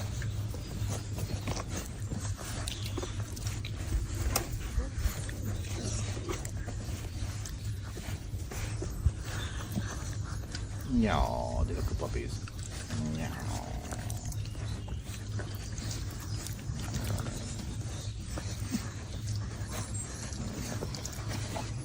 Oh, that's okay, Jean-Luc. Not a problem. Yeah. Well, Rory Cat's one of my favourite elements of having him around was him scratching at the fucking door, the dopey little bastard. He never used to like having the door closed, but for heat/audio reasons, I always have my door closed. And so he used to scratch to get in, and then when he wanted to get out, he'd scratch to get out. So I'd have to often stop the stream and be like, I'll be back in a second, and open the door to this spare room/office space thing that I've got. Because this is like my sort of office, but there's also a bed behind me, which you occasionally see, maybe, if I tilt the thing down. Which, like, if someone's stopping by, I've got a spare room. Rarely is it used in that capacity, because I don't like people. Fuck them. Or if someone's stopping around and I need to stream, they can just stay in my room and I'll sleep in this bed or whatever, It was basically Rory's bed for years.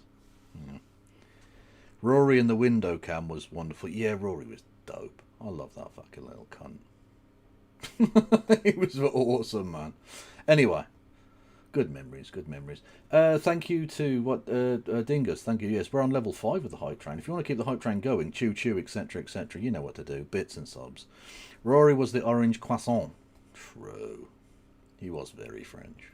People who have just come out of prison. Mentors go to visit people just before they leave, and they smooth over that transition process to give everyone a fresh start in life. It was an amazing visit, and I was humbled to spend time listening and talking to so many different people, each with their own different story. The one that really stuck with me, though, was a story about a man who'd just come out, his first day out of prison. It was a story of a man from Nantucket. He arrived, terrified of this new life. He was a little late because it had been years since he'd used public transport. There was a cup of tea waiting for him. Someone, knowing he was going to be late, had made the time to make a stranger a cup of tea. A simple act of kindness from one stranger to another. That's what this country is when it's at its best. And that matters today, of all days. It's thoughtful, it's considerate, and it's kind. This May is huge. Hateful, divisive politics will be on the ballot paper. We can and we must reject that. Let's look after each other. The Green Party's moment is now. We are ready. Thank you, conference. Let's go!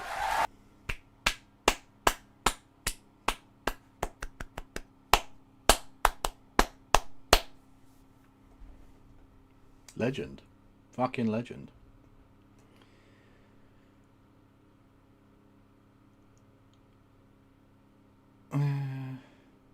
Now, from the legend that is Zach Polanski, and I'll keep you up to date with all his ongoings, because he's fucking dope. You know he's dope. From a legend to an absolute fucking flap. A fucking stool pigeon. An absolute fucking penguin of a man. Should tomorrow's protest be called off?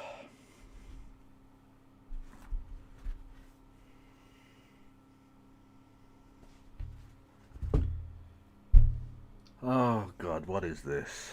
Nightmarishness. Should tomorrow's protest be called off? James O'Brien. This should be cancer. Is the time, and before we turn our attention, before we turn our attention, as we must and as we will, to the fallout from yesterday's horrific terror attack in Manchester, just a moment to reflect upon the fact that it looks like the next Archbishop of Canterbury is going to be a woman. I've been doing this job for just over 20 years, and I'd never really got Church of England-based phone-ins off the ground. Indeed, I don't think I've ever really got Christian-based phone-ins off the ground. I don't... Because no one really gives a fuck. know how relevant this is to what is going to ensue in the rest of the programme, but phone-ins about other religions, despite the fact that they are generally smaller... I literally had, when I was at high school, we had a priest, Catholic. I went to a Catholic school because we were raised Catholic. And we had our priest was married, which is fucking mental because Catholic priests aren't supposed to get married. They're supposed to just, nonce up babbies and stay single. But our one didn't. He was married, which always didn't make sense to me. Like, how is that even possible? Well, what had happened was he had been married and then became a priest, which apparently is fine. So firstly, I don't know why they aren't, like, using that loophole anyway. Apparently, if you're married, you can then become a priest. Anyway, whatever. But he was previously not archbishop. What the fuck am I talking about? He was previously a pastor in a Anglican, i.e. Protestant denomination in the UK, who had resigned over the inauguration of women bishops by the Church of England.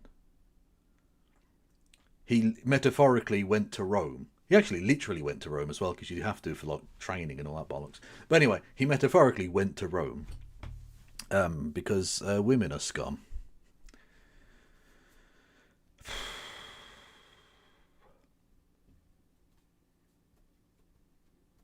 The Catholic Church is an interesting and bad place. That was an eye-opening experience as a youngster. Because it was always my assumption that was like a good thing. That was a step forward, right? You learn the ways of the adult world, and the fact that what your assumptions were are often contradicted by cockheads.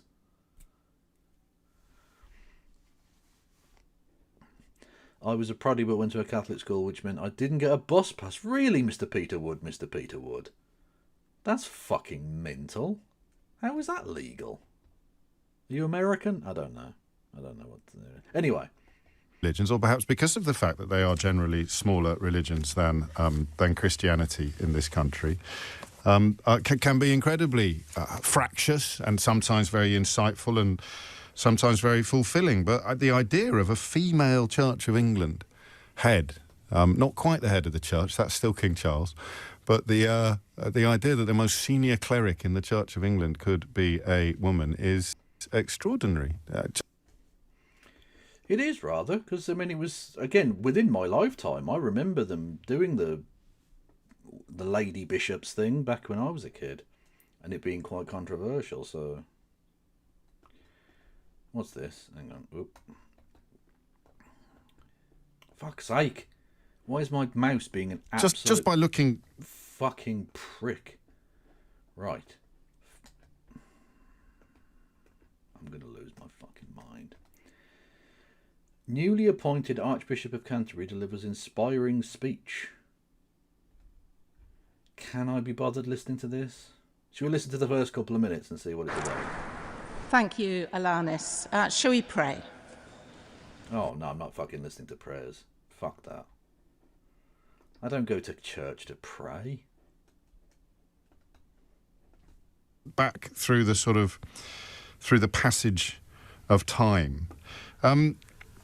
I want to just expand a little bit, if I may, on what I was saying in that little introduction, if indeed you heard it, about the difference in discourse, because you don't know where it is, and I don't know which discourse you're part of. Apart, of course, from this one, but this is a radio station that of course, portrays a plurality of views and opinions, not just with the callers, but all.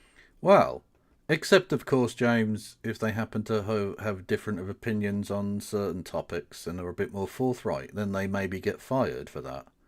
But, of course, you can't mention that because non-disclosure agreements, etc. Yeah. Also with the presenters. And there will be some pretty hideous positioning in your orbit, I think. I'm going to boil it down, if I may, to the most simple of observations. There will be some people claiming that what happened... What is this? I'm getting a notification from Twitch. New. Let chat know when they share a viral clip on your stream, they can earn 3 exclusive badges. Okay, chat.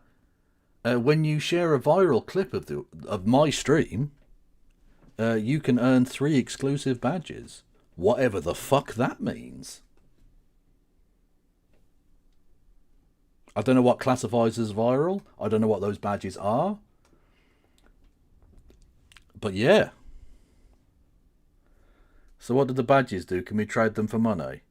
You can trade them for child soldiers or blood diamonds. I think that's the only thing you can exchange them for.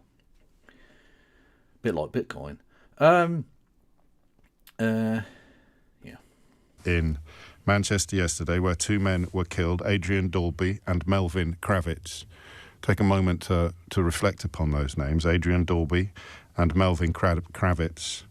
We honour their memory. There will be some people who will argue that they died as a consequence of Israeli actions in Gaza. Okay, but those people are dickheads. Now, that's not to say there isn't obviously a connection between the way in which Zionists have tried to portray Jewish people and Israel as the same thing. That's not to say that the actions of Israel directly cause this, or that these people's deaths are in some way connected to that, because that's not really the case. What it is Zionist lunatics doing the thing that we told you was the problem, of conflating all Jewish people with Israel and the state of Israel and the actions of the Israeli government and the Israeli Defense Forces, or the sort of the infant death forces, or whatever the fuck someone called it the other day. That drawing that link between those two things is a thing that Zionists have done that we told them was a fucking dangerous thing and would endanger Jewish people's lives. Because unfortunately, some evil bastards exist. Some mentally deranged people exist. I don't know which of those two things the gentleman named Jihad was, but he was one of those two things to some degree, or possibly a combination of the two, perhaps. And you're going to endanger Jewish people's lives by doing that. And Zionists didn't care, because ultimately they don't actually care about Jewish people's lives. Jewish people's lives are there to be expended in the service of Zionism, as far as Zionists are concerned. They would literally see every Jewish person in the world die before giving up the Zionist dream. So cultishly besotted by this notion are they. So yes, drawing that distinction of saying X led to Y is silly. Saying that people directly linking all Jewish people, regardless of heritage or allegiance or dual nationality or whatever, or indeed political belief, with the actions of a foreign government is a profoundly dangerous thing. Just seems like a sensible thing to notice because it's true.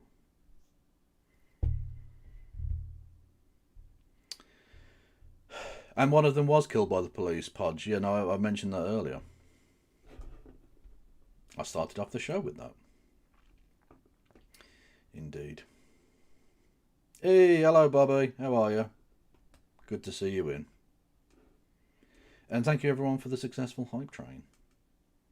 I've got to go to New York, and assuming I'm allowed into New York, because apparently if you weren't sufficiently reverent towards his Lord and Saviour, Charlie Jesus H. Christ Kirk, apparently you might not be allowed into the United States. So.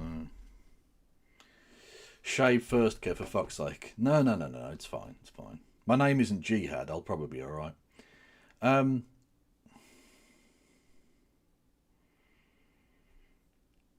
Live crab dance in New York City. I'm going to Utah. I'm not. I'm definitely not going to Utah. I do remember that, Jean-Luc. Yeah, that was fucking weird. But it just goes to show you, the anti-Semites will just make up any old shit. Doesn't matter. It can be literally Jewish people, the victims of something, and they'll be like, "Oh, it's the Jews what done it."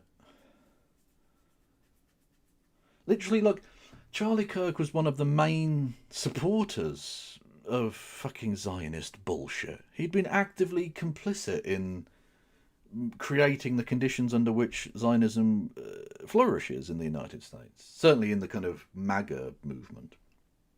Because, of course, there are plenty of anti-Semites in that movement too, which would potentially jeopardise conservative support for Israel. But he massively undermined all of that by being a Zionist himself. And yet, people accused the Jews of killing him too.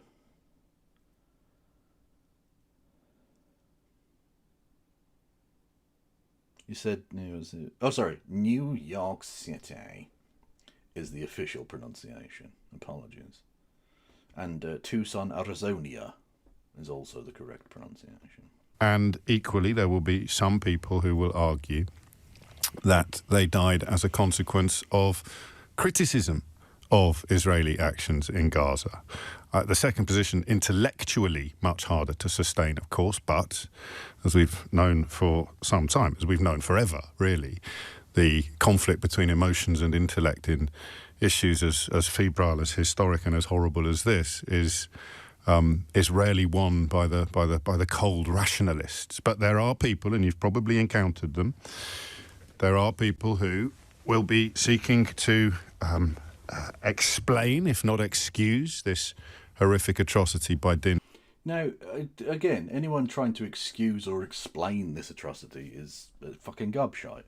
But I do hope James will hold the same opprobrium out for people who have used and attempted to use this tragedy for their own political ends.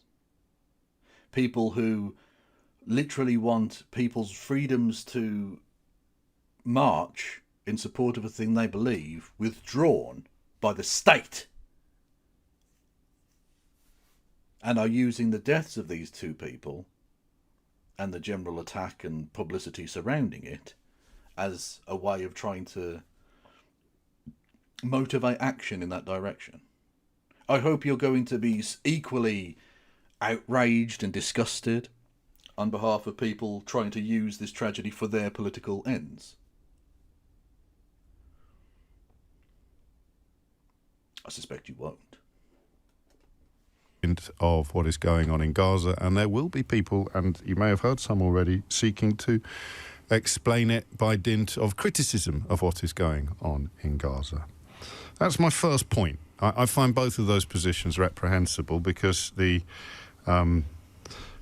can't say the only things that matter this morning, the only people that matter this morning are Adrian Dorby, Melvin Kravitz and their families. That's clearly not true, but I kind of wish it was. I wish we could just focus on relatively straightforward and simple questions, move into a place of peace, as Nick's last caller suggested. Okay, but why is it that you care so much about these two people and not seemingly that much about the tens of thousands of Palestinians?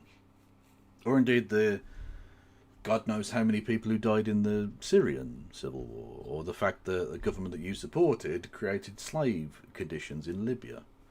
Why have I never heard you mention, I don't think by name, a single Palestinian who's been killed? You've mentioned, quite rightly, the two people who died in this terrorist incident. I've got no problem with you doing so. That seems like a perfectly appropriate thing to do. But I've never heard you once mention a single Palestinian by name.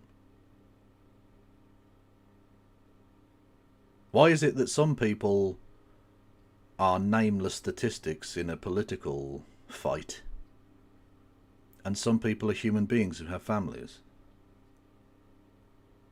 Why does Charlie Kirk get defended by saying he's got a wife and kids?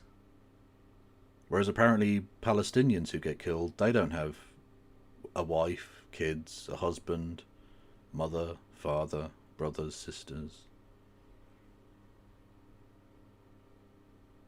They're just nameless, faceless numbers.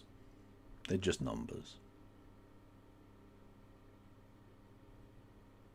Seems maybe a bit fucking racist to me.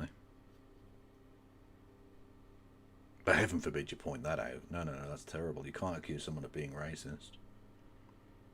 Either implicitly or explicitly. Either consciously or unconsciously. Whether playing into a media narrative or trying to design that media narrative. Because that's the real cancel culture, you understand. Not the bombing of people. Not the slaughtering of them lining up for food. Criticising racists. That's the real cancel culture. Hey, hello Viv. Everyone go and follow Mixed Vivian Wolf on all the platforms. Immediately. But we know that we can't. I also worry that one of the biggest wastes of time yesterday was undertaken by a man I admire very much and who works tirelessly in the field of community relations. I've mentioned him. I don't know that he's been on the programme recently, but I speak of Sundar Katwala, who works for British Future and went to great pains on social media yesterday to collate heartfelt and sincere responses from all corners of our communities, notably our religious communities. So he was quoting heads of mosques, heads of Muslim movements. The Right Reverend David Walker, Bishop of Manchester, issued a statement, and it was, I found it very powerful. But as I read, but it's not just. I mean, you say it's a waste of time, and I think I know where he's going with this, but it is also instructive. The fact that a Muslim, and I think we can take it from the fact that his name was Jihad, that he was indeed a Muslim. I don't know the man's particular religious beliefs, but I assume he was of a certain Muslim background. Killed people. Did a terrorism. Was an anti-Semite and a piece of shit, and nothing positive was lost by him being snuffed out.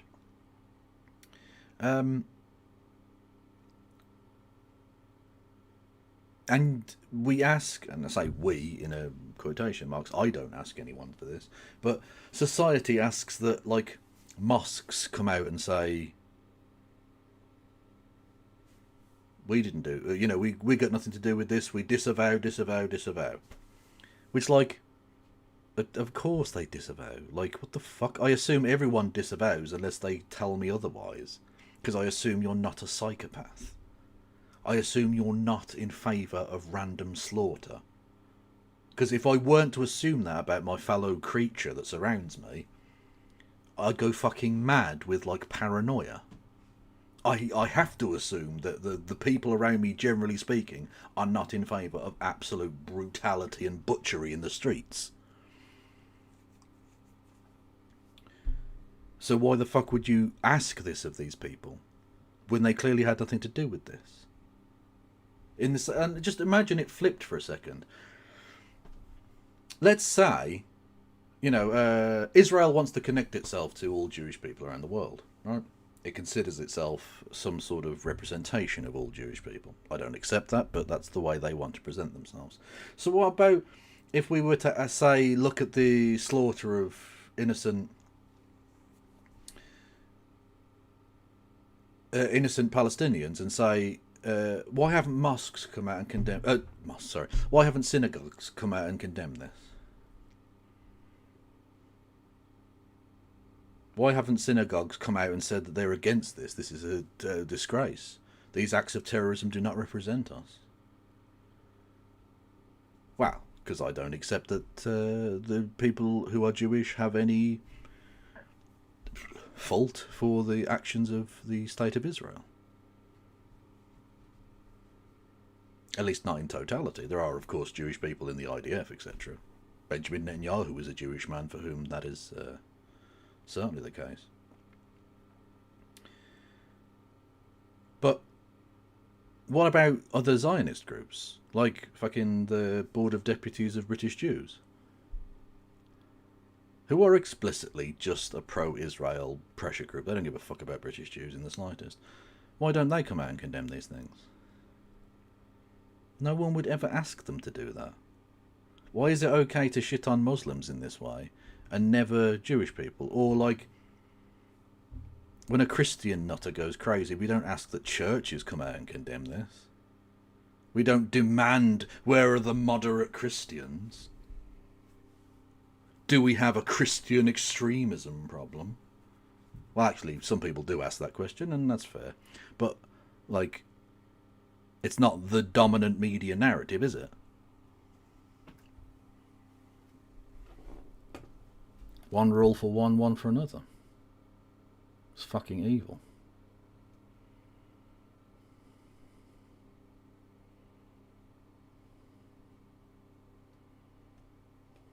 Registered how powerful I found it.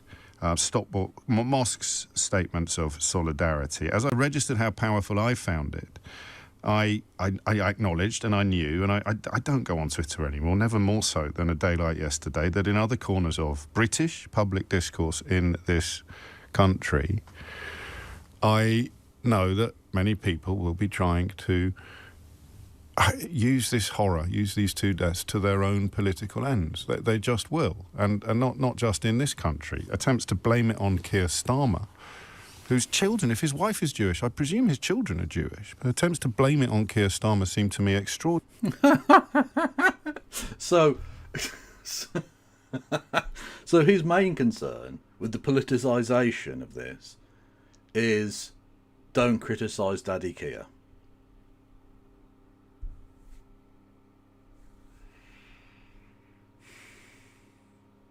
So if you're against the slaughter of Palestinians, you should absolutely have this politicised against you, as indeed I'm sure he's going to in the not too distant future. But don't attack Keir Starmer. Daddy Keir is off limits, okay? You fucking absolute bought and paid for goon. You fucking loser.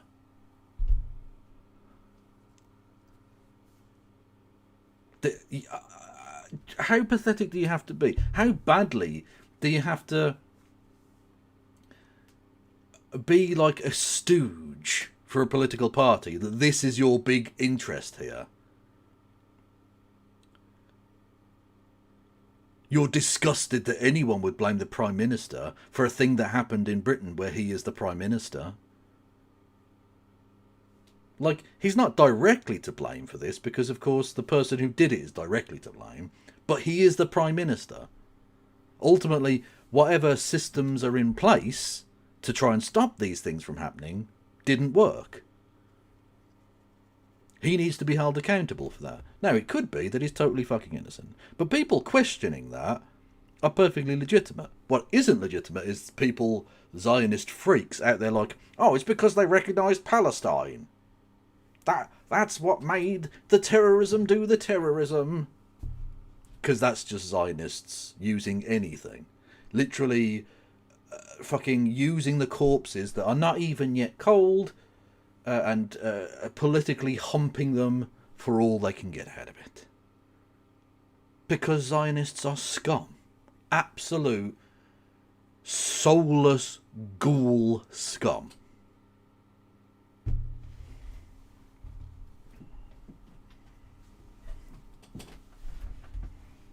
Sickening. Absolutely sickening. Ordinary. I'm also, and I don't know how we'll work our way into this because it will demand levels of sensitivity that are almost impossible to contemplate. But I'm also conscious of the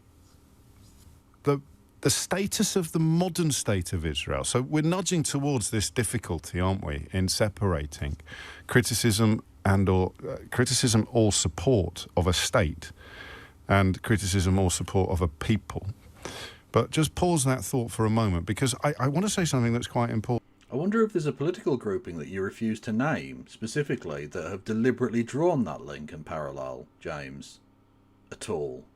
I want to say something that I've said to you many, many times on this programme, often I think with a degree of futility, but just because your points aren't landing doesn't mean that you should stop making them. There will be a lot of Jewish people in the United Kingdom today who are living that thing that I've said to you often, that was said... Dingus, he's basically doing what I do. I only ever have one earphone in. Because when you've got two earphones in, you can't really hear what's going on around you. Now, generally speaking, nothing's going on around me. But I suppose it's a hangover from when I had a cat. That I like to know what's going on, so I can hear what's happening on the screen. So, you know, I can provide adequate transformative content, blah blah blah, etc. etc. But like, if someone breaks into my house, I can fucking hear it.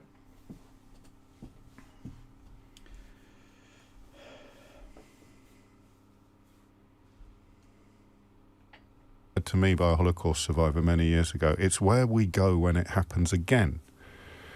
And one man undertaking one horrific attack may, to an outsider, to a non-Jew, feel like an isolated incident, but it isn't, and it shouldn't, not least because of the levels of security that every synagogue in the country has, and many Jewish schools as well. So there will be people today who are feeling that figure of speech, that phrase. They are feeling in their very bones. It's where we go when it happens again. And that tracks me back to the difficulty of distinguishing on a day like today, and very few people are trying hard enough to make this distinction between anti-Semitism, which is a hatred of people because of accidents of birth over which they have absolutely no control, and that is a path. I assumed you were listening to ABBA. Don't even get me started. My. At Waterloo, Napoleon did surrender. And yes, I have met my match in quite a similar way. No, you haven't. No, thousands of people died at Waterloo. One of the great armies of all time. Destroyed. Europe forever changed. What you did was get some cock. Perfectly fine, not remotely similar. Just saying. Does the Kev not like ABBA? No, ABBA have some fucking tunes, okay? ABBA absolutely have some fucking tunes. But I've got to be in the mood for ABBA. I would never just slip on an ABBA track or anything. But if I'm drunk and ABBA comes on, you know I'm belting out Dancing Queen. You fucking knows it. 100%. Come on now.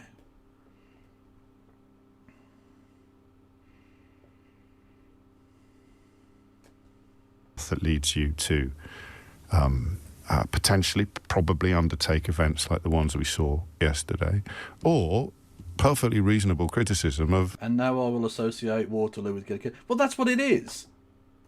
She, essentially, she succumbs to the charms of a young gentleman.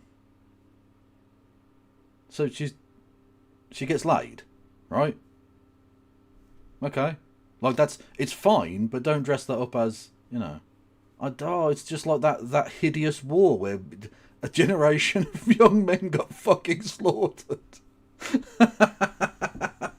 Like, yeah, you got some dick. Good for you, but like... also, it's just a good song. But, look, I'm just saying, if you analyse the text, okay?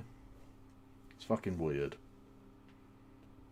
Of the state of Israel and their continuing actions in Gaza. Like, he may have metaphorically blown your back out. At Waterloo, lots of young men actually had their backs blown out by cannonballs. I'm just saying. Perspective. That have been adjudged genocide by much wiser and much better qualified people than me. And I think we've probably been kidding ourselves a bit on the days that we think you can always keep those two things apart. You're not really allowed to. You're not really allowed to keep those two things apart. And yet I think we have to keep trying. We have to keep recognising that you can believe that two things are wrong. Horribly wrong. James, hurry up and make your fucking point. This is boring. This is boring. But I don't really want to talk about Gaza today, not at least in the first hour. Not specifically. I want to talk about Britain.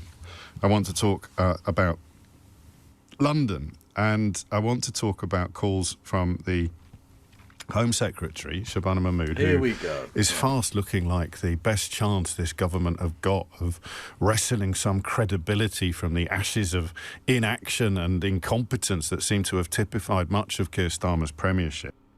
You think shit. Oh, as multi-tags go, that's right up there. You think Shabana Mahmood, who's like, I don't even know how to describe her, like a mixture of cancer and AIDS? I don't know. She's just awful and will be despised. And by the way, is guaranteed to lose her seat at the next election. So they're going to have to reshuffle her away or give her a safer seat somewhere else, because she's definitely going to lose. She's the best chance they've got. Well, it's over. Done. It's over. If that were actually true, it is Jova.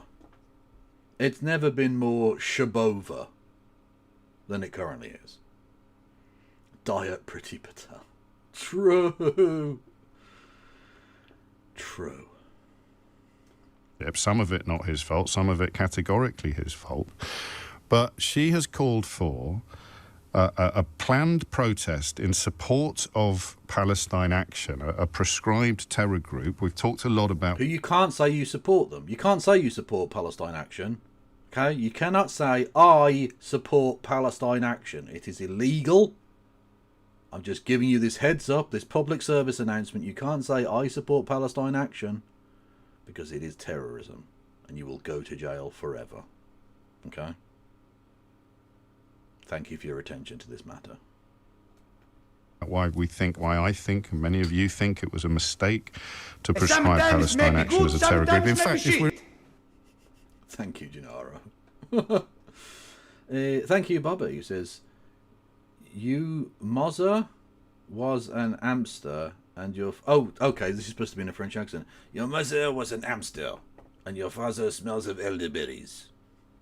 It's a bit from the Monty Pythons. I even pronounced it like an American would. Thank you, Bubba. We're in the business of conflation. If we're talking about the, I think, impossibility, and this may well be the conversation in the second hour. Oh, Mr. Peter Wood. Mr. Peter Wood. You used to listen to this, Melter, for our entertainment purposes. Oh. Oh. That is disgusting. Oh, sickening stuff. I mean, I'm glad you're, like, well now. But come the revolution, that kind of crime cannot be overlooked. I'm just saying. You can probably tell from my voice, I find it an almost unbearable prospect. But to just accept that although you have to keep trying to do it, there is an incredible amount of resistance to the idea that you can keep or criticism of Israeli government actions, criticism of Benjamin Netanyahu and Bezalel Smotrich and Itamar Ben-Gvir, you can somehow keep that separate from anti-Semitism, a hatred of Jews. Yeah, but you obviously can do that by saying... Benjamin Netanyahu and the Israeli government are bad, but that Jewish people, as a group, are not bad. You see what I did there, right? I critiqued specifically Israel and the Prime Minister of Israel, and not all Jewish people. It's actually quite straightforward to do that. It's only when, like, soft liberal Zionist twats like you come out and make this distinction blurry that people have a problem, by and large. There are bad faith actors who seek to hide their anti-Semitism as criticism of Israel. And those people always out themselves in the end.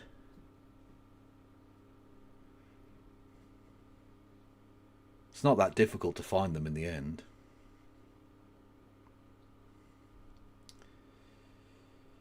News. Diddy has allegedly been threatened to be stabbed several times while in lockup.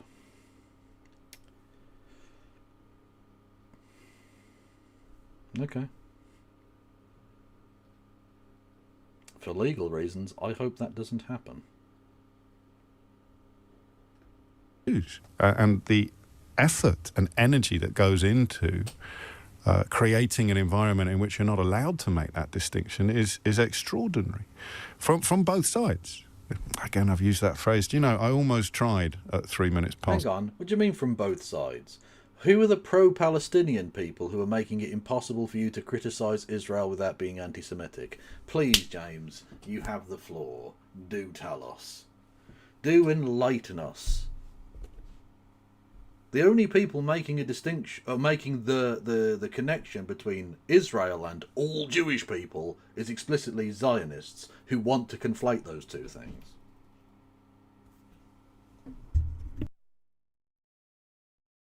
Turn this morning to promise you that I wouldn't, but I can't, and I haven't, and I'm sorry. But of course you know what I mean when I say that, both sides. So I today want to tell you why I think it would be wrong for the protest on Saturday to go ahead. Because you're a briefcase cunt. That's why. I think it's fairly obvious, but I don't think that you can completely ignore the fact that if you call off a march that is not in its essence anti-Semitic, then you run a risk of creating either an argument or an idea that it is. Exactly. Not only would it be a bad precedent to set, that there are some things that you shouldn't do after a thing like this. Like, no, people have the right to protest whenever they like. I'm sorry, the fact that some people might get butthurt about that is neither here nor there to me. And neither should it be to the law, more sort of pertinently. And secondly, as you point out, if you call it off in the face of anti-Semitic attack like this, what you are suggesting is that you yourselves are being anti-Semitic. And so out of respect or whatever for victims of terrorism, you're going to not do your anti-Semitism on this particular occasion. Like, bravo, James, you fucking knob. So you're going to argue for a thing that you know is very dumb. He's a Keir Starmer supporter after all. Listen to what Shabana Mahmood had to say to Nick earlier this morning, and then I think we need to keep two things in mind. The difference between legitimate protest and potentially criminal action, but also context.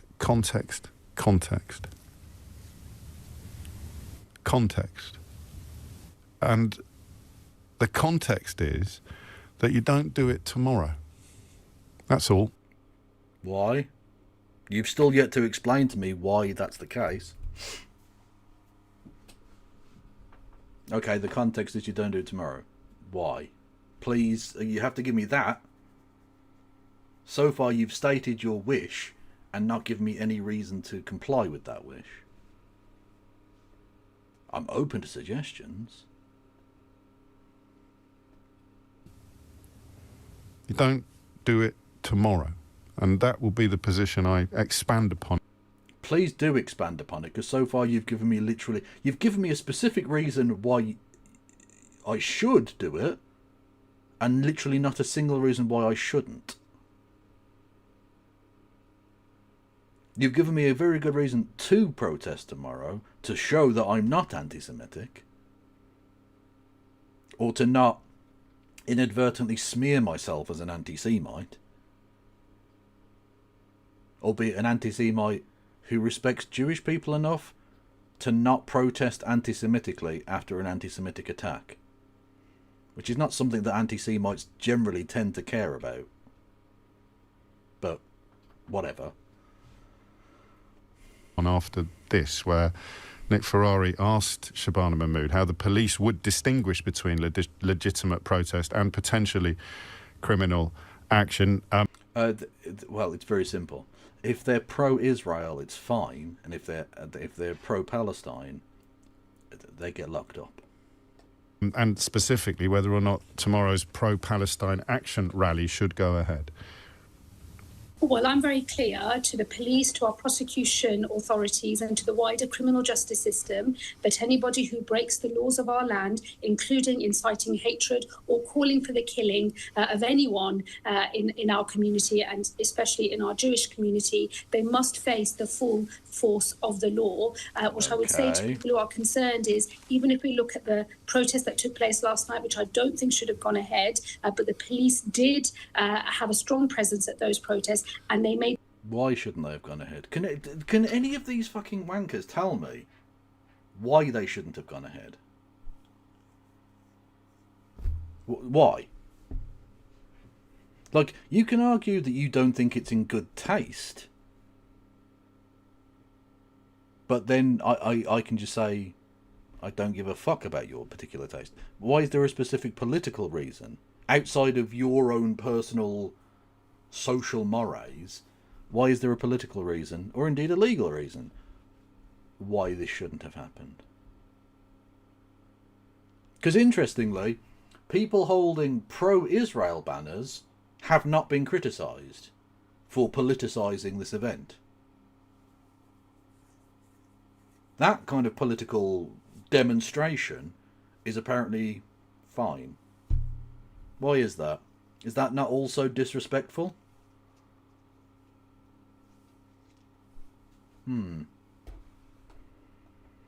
It's something like 40 arrests. So people are being arrested, they will be charged and prosecuted. And I am very clear that anyone who calls for the killing of our citizens, who supports a banned terror organisation or otherwise incites racial hatred against our communities here in the UK will feel the full force of the law.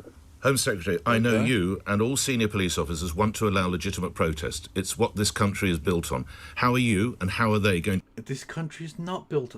Don't lie. Like, at least in America they can lie and say, see, we had the First Amendment from the very start. Ish. Because again, it's an amendment, not in the thing. Anyway, like, but in Britain, that's not true. All of this you have a right to protest shit is relatively modern. There's a reason that Speaker's Corner in Hyde Park is such a sort of sacred site in some respects. In a secular sense, sacred. Because it was the one place where you did have any kind of semblance of free speech. And even that was curtailed. The police often would burst in on, you know, communists and things like that were giving a speech. But generally speaking, your right to have your voice heard at Hyde Park was fine.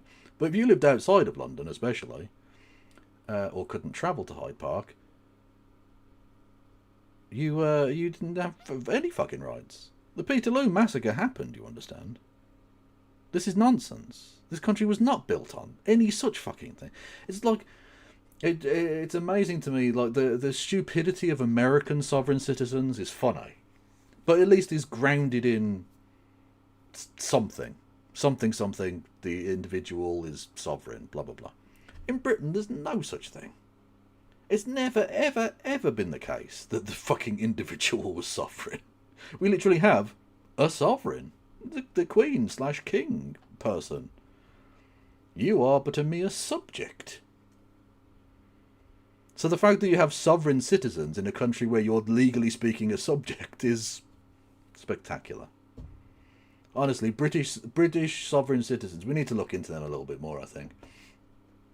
British sovereign citizens are spectacularly stupid. Like, it's not even connected to anything.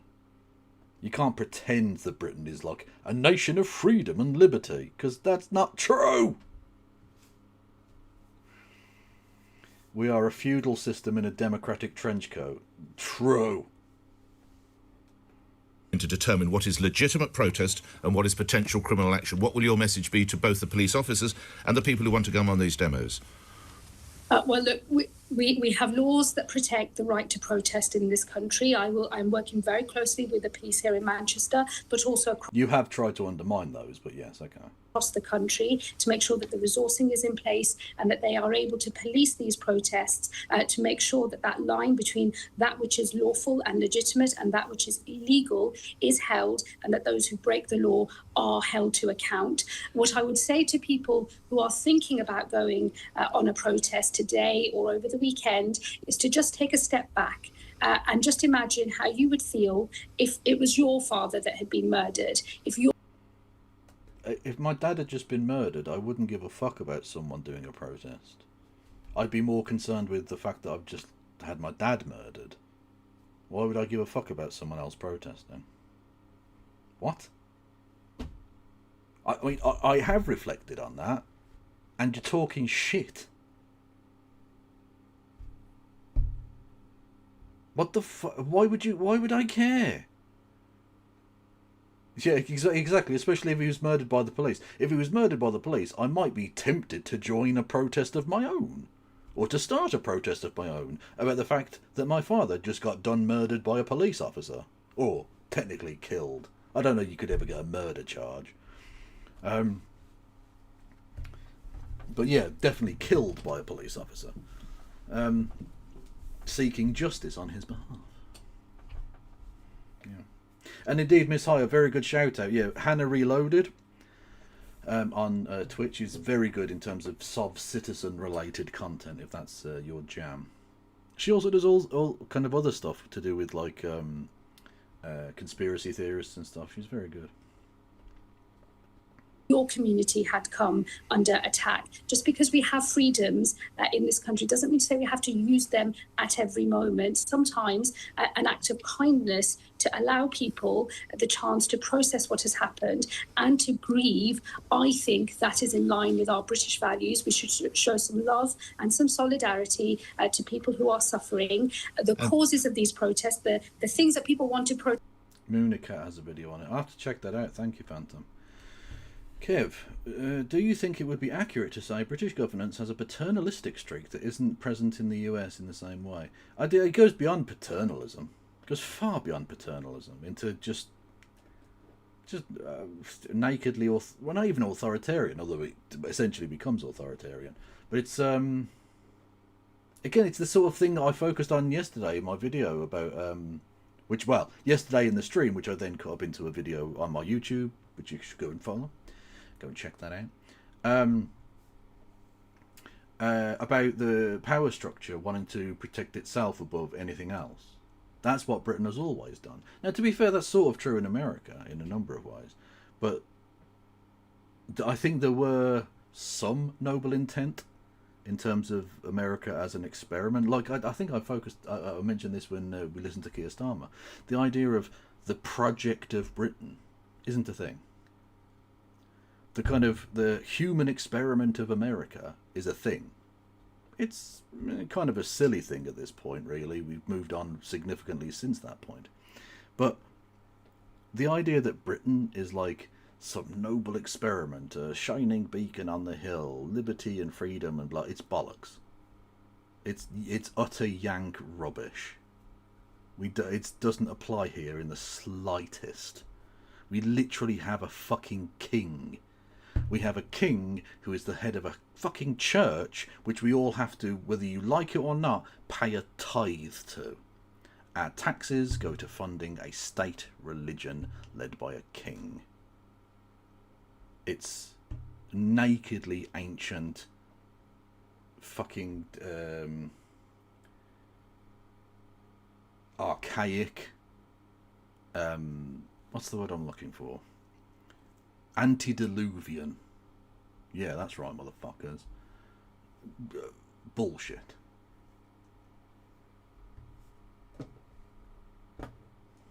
Protest about aren't going away any day soon. Just wait a few days, give people a chance to begin processing what has happened. You say wait a few days. I'm sure you're aware there is a big demonstration planned on Saturday, tomorrow.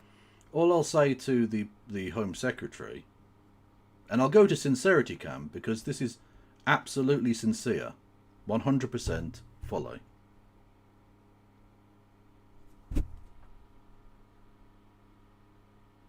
That is my message to you.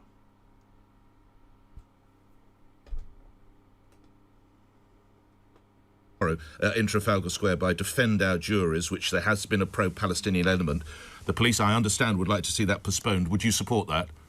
Yes, I supported the police in asking Defend Our Juries to step back. I think they've indicated that they are going to go ahead. And how do you react to that, Home Secretary? Clearly they're not listening. They're not listening, and I'm very disappointed. I don't think they do their cause any favours by behaving in this way. If the point of protest is to, stand up for something and persuade other people that you are right, then I think this is entirely the wrong way to go about it. I don't know that being a member of a government as hated and despised, that you get to talk about how other people are bad at convincing others of their political points of view.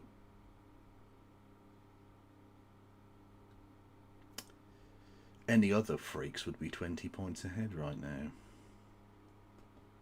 But that is on their conscience. What I am sure will happen is that the police will respond to that protest. It will be policed, and anybody who breaks the law of our land will face the full force of the law. 17 minutes after 10. That is, as of course it should be. As the law currently stands, you have to subscribe to the rule of law, even if you want to work to change it in the meantime. But the Home Secretary there calling for a plan. Yes, because the way that you change a corrupt system is by always following the laws made by that corrupt system. Because that corrupt system will definitely allow for that kind of peaceful change.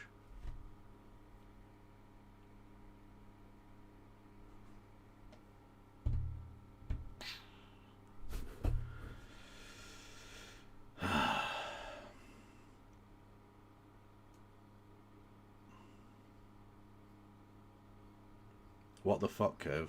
What did I do? What did I do? Is it because I swore at the Home Secretary? Am I being a naughty boy?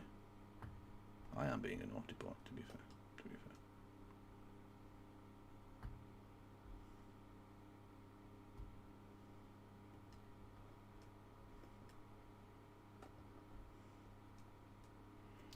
The right to protest is always true.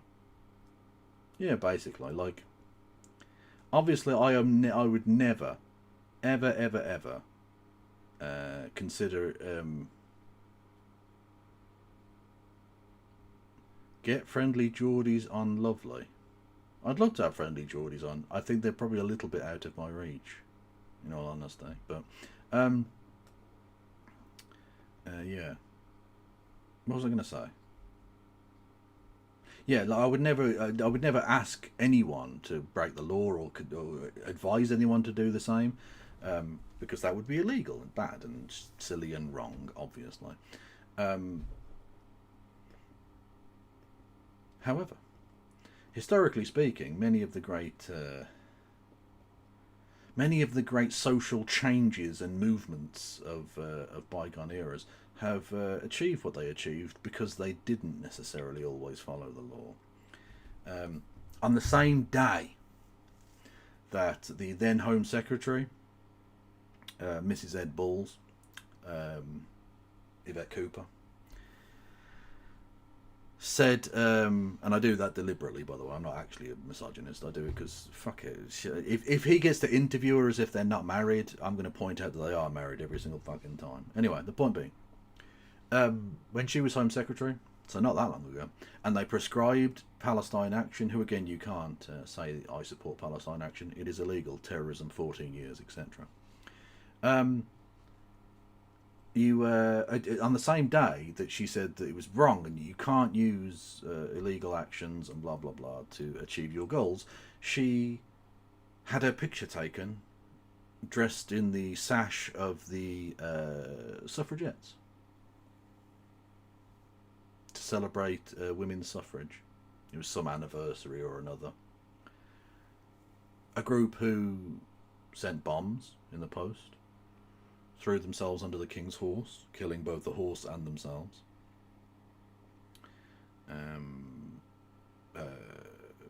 Forcibly stopped several sittings of Parliament by disruption. Smashed windows, did all kinds of illegal fucking shit. And yet through time have been sanitised. The same people that we now look back on, who tried to oppress and oppose the suffragettes, you're that, Yvette Cooper. You will be remembered as that. And protest under the auspices of Defend Our Juries, Juries, to be postponed or called off. About 1,500 pledges to attend have been received. That could fluctuate with the weather and with events. But the Met Police have called upon them to pause it, not to do it. And there are two reasons for this. One has just been articulated by the Home Secretary, which is a question of sensitivity, and the other is a question of logistics, given that the Prime Minister has quite correctly called for increased security by the police at synagogues in this country in case of copycat attacks or further threats. The amount of police officers present on the streets of London, 2,500 at comparable events, becomes operationally significant. Okay, 2 points. Sensitivity to what exactly? Because, again, unless you are saying that the thing being done is anti-Semitic, in which case it would be insensitive regardless, of whether an anti-Semitic attack had just happened, but also it isn't anti-Semitic, so fuck you. And secondly, in terms of the logistics, the police don't have to heavily police this particular protest. If it weren't for the fact that you want to arrest lots of people who might hold a placard that you disagree with, they wouldn't have to operationally stress themselves in the slightest if they hadn't taken such a farcically aggressive approach to dealing with peaceful protesters who oppose genocide. You wouldn't need so many police officers to for these protests if you didn't want to arrest 80-year-old vicars or blind men in wheelchairs. Have you ever considered that, James? Is that even an option in your mind? You can stick your operational significance up your arse. I don't fucking care. So, I don't fully get the wisdom of calling off a protest that is not anti-Semitic in order to show that the country cares about anti-Semitism. And I often mock other people for letting their feelings overcome their reasoning. But it's just the right thing to do, isn't it? No. What do you mean it's the right thing to do? So your argument just boils down to, this is my personal proclivity. This is my personal feelings that I think it would be good if you just didn't, if you don't mind. Again, James, I take you to sincerity, Cam. That's all the message I need to send to you. Fucking hell. That's an argument, is it? That means anything? I'm supposed to take that seriously from a political pundit as a real reason not to engage in a protest? Fuck off, man. You're fucking 6. Is this the level of discourse you're at? Oh, don't do it. I don't like it. I couldn't give 2 fucks what you like. You fucking moose. Tomorrow? Just tomorrow. You don't have this protest in support of Palestine action. Okay, how would it be any different if you did it on Sunday? Would that extra 24 hours would make such a huge difference, would it? What about Monday? Can we pencil it in for Monday midday? Like, shut the fuck up, man. It's got nothing to do with the day it's being held on. There's a very specific reason that some people, Zionists mostly, want this to not take place. And it's the same reason that they would not want it to take place on Sunday or Monday or Tuesday or any other fucking day. It's because they just want Israel to be given carte blanche to do whatever they like regardless. They will defend Israel and oppose anyone who critiques Israel in any way whatsoever. Like, it's not a legitimate request based on sensitivity surrounding anti-Semitism. It's just Zionist bullshit. It's nonsense. You saying just don't do it tomorrow. What about if they wait? Okay, if they wait till midnight, then let's say they wait till midnight and they do it midnight plus 1 minute on the Sunday morning. Would all of the hurt fifis suddenly disintegrate? Of course they fucking wouldn't.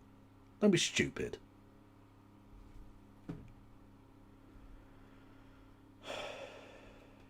Oh 0345 6060973. We urge you to choose to prioritise protecting the community rather than arresting those peacefully holding signs in opposition to the absurd and draconian ban of a domestic direct action group. Yes. Defend Our Juries told the Metropolitan Police in a letter of reply after being asked to postpone a mass protest against the ban on the group tomorrow so resources can be used to protect Jewish and Muslim communities after the terror attack at a Manchester synagogue. And Okay, but like, if the police can't handle policing more than one thing at a time, where's all this money going? Because we spend billions on the fucking police. And yet they can't solve any crimes. They can't police 2 different things on one day, apparently. They can do plenty of racism and violence, though, and misogyny and domestic abuse. Got plenty of time for that.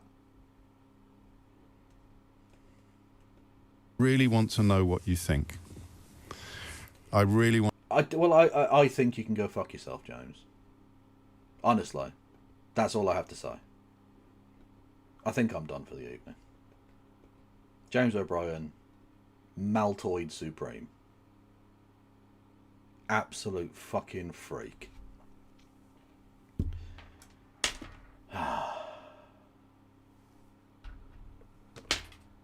I'll be very happily going on a protest tomorrow.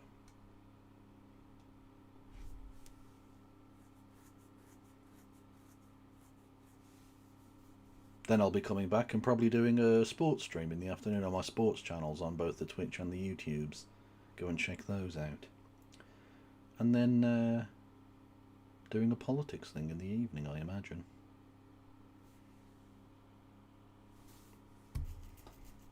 And I'll especially enjoy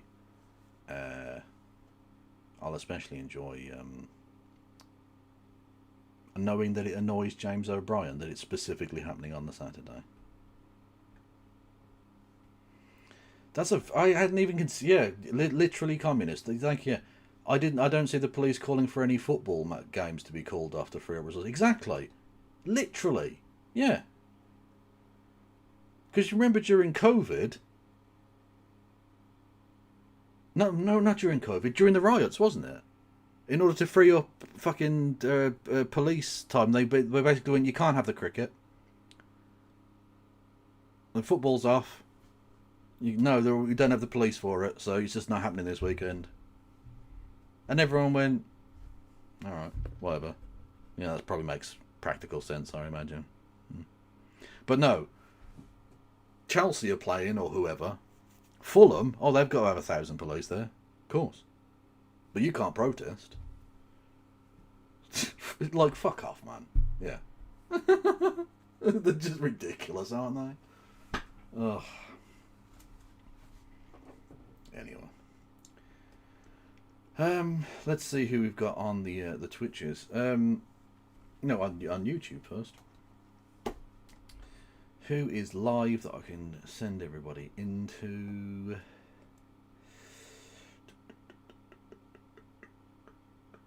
The Line. Trans activists using their voice. Okay, go and say hello to them. Whoop. And who is going on Twitch?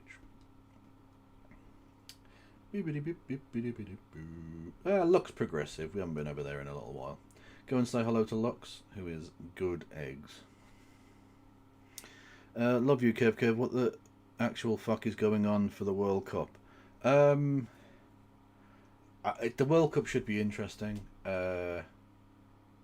Frankly, if America want to ban Iran from the World Cup, then America should lose the World Cup. As in, shouldn't be able to host. Or indeed participate, frankly. Where are we?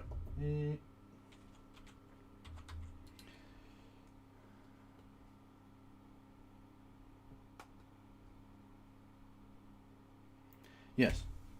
I'll be back, well, not tomorrow, today, because it's past midnight. In fact, it's nearly 1 in the fucking morning. Time flies when you're having fun shouting at James O'Brien. And swearing at the Home Secretary. Lovely. Yeah, I'll see you all later today. Don't forget to go out and protest, specifically to annoy James O'Brien. There may be other reasons you might want to go and protest, but specifically just to annoy James O'Brien. And Shabana Mahmood, who are both Malters. Thank you all for listening and watching. Thank you for all of your support. Free Palestine. No Passaran. We're back. Right. You can't be the father. What do you have to worry about?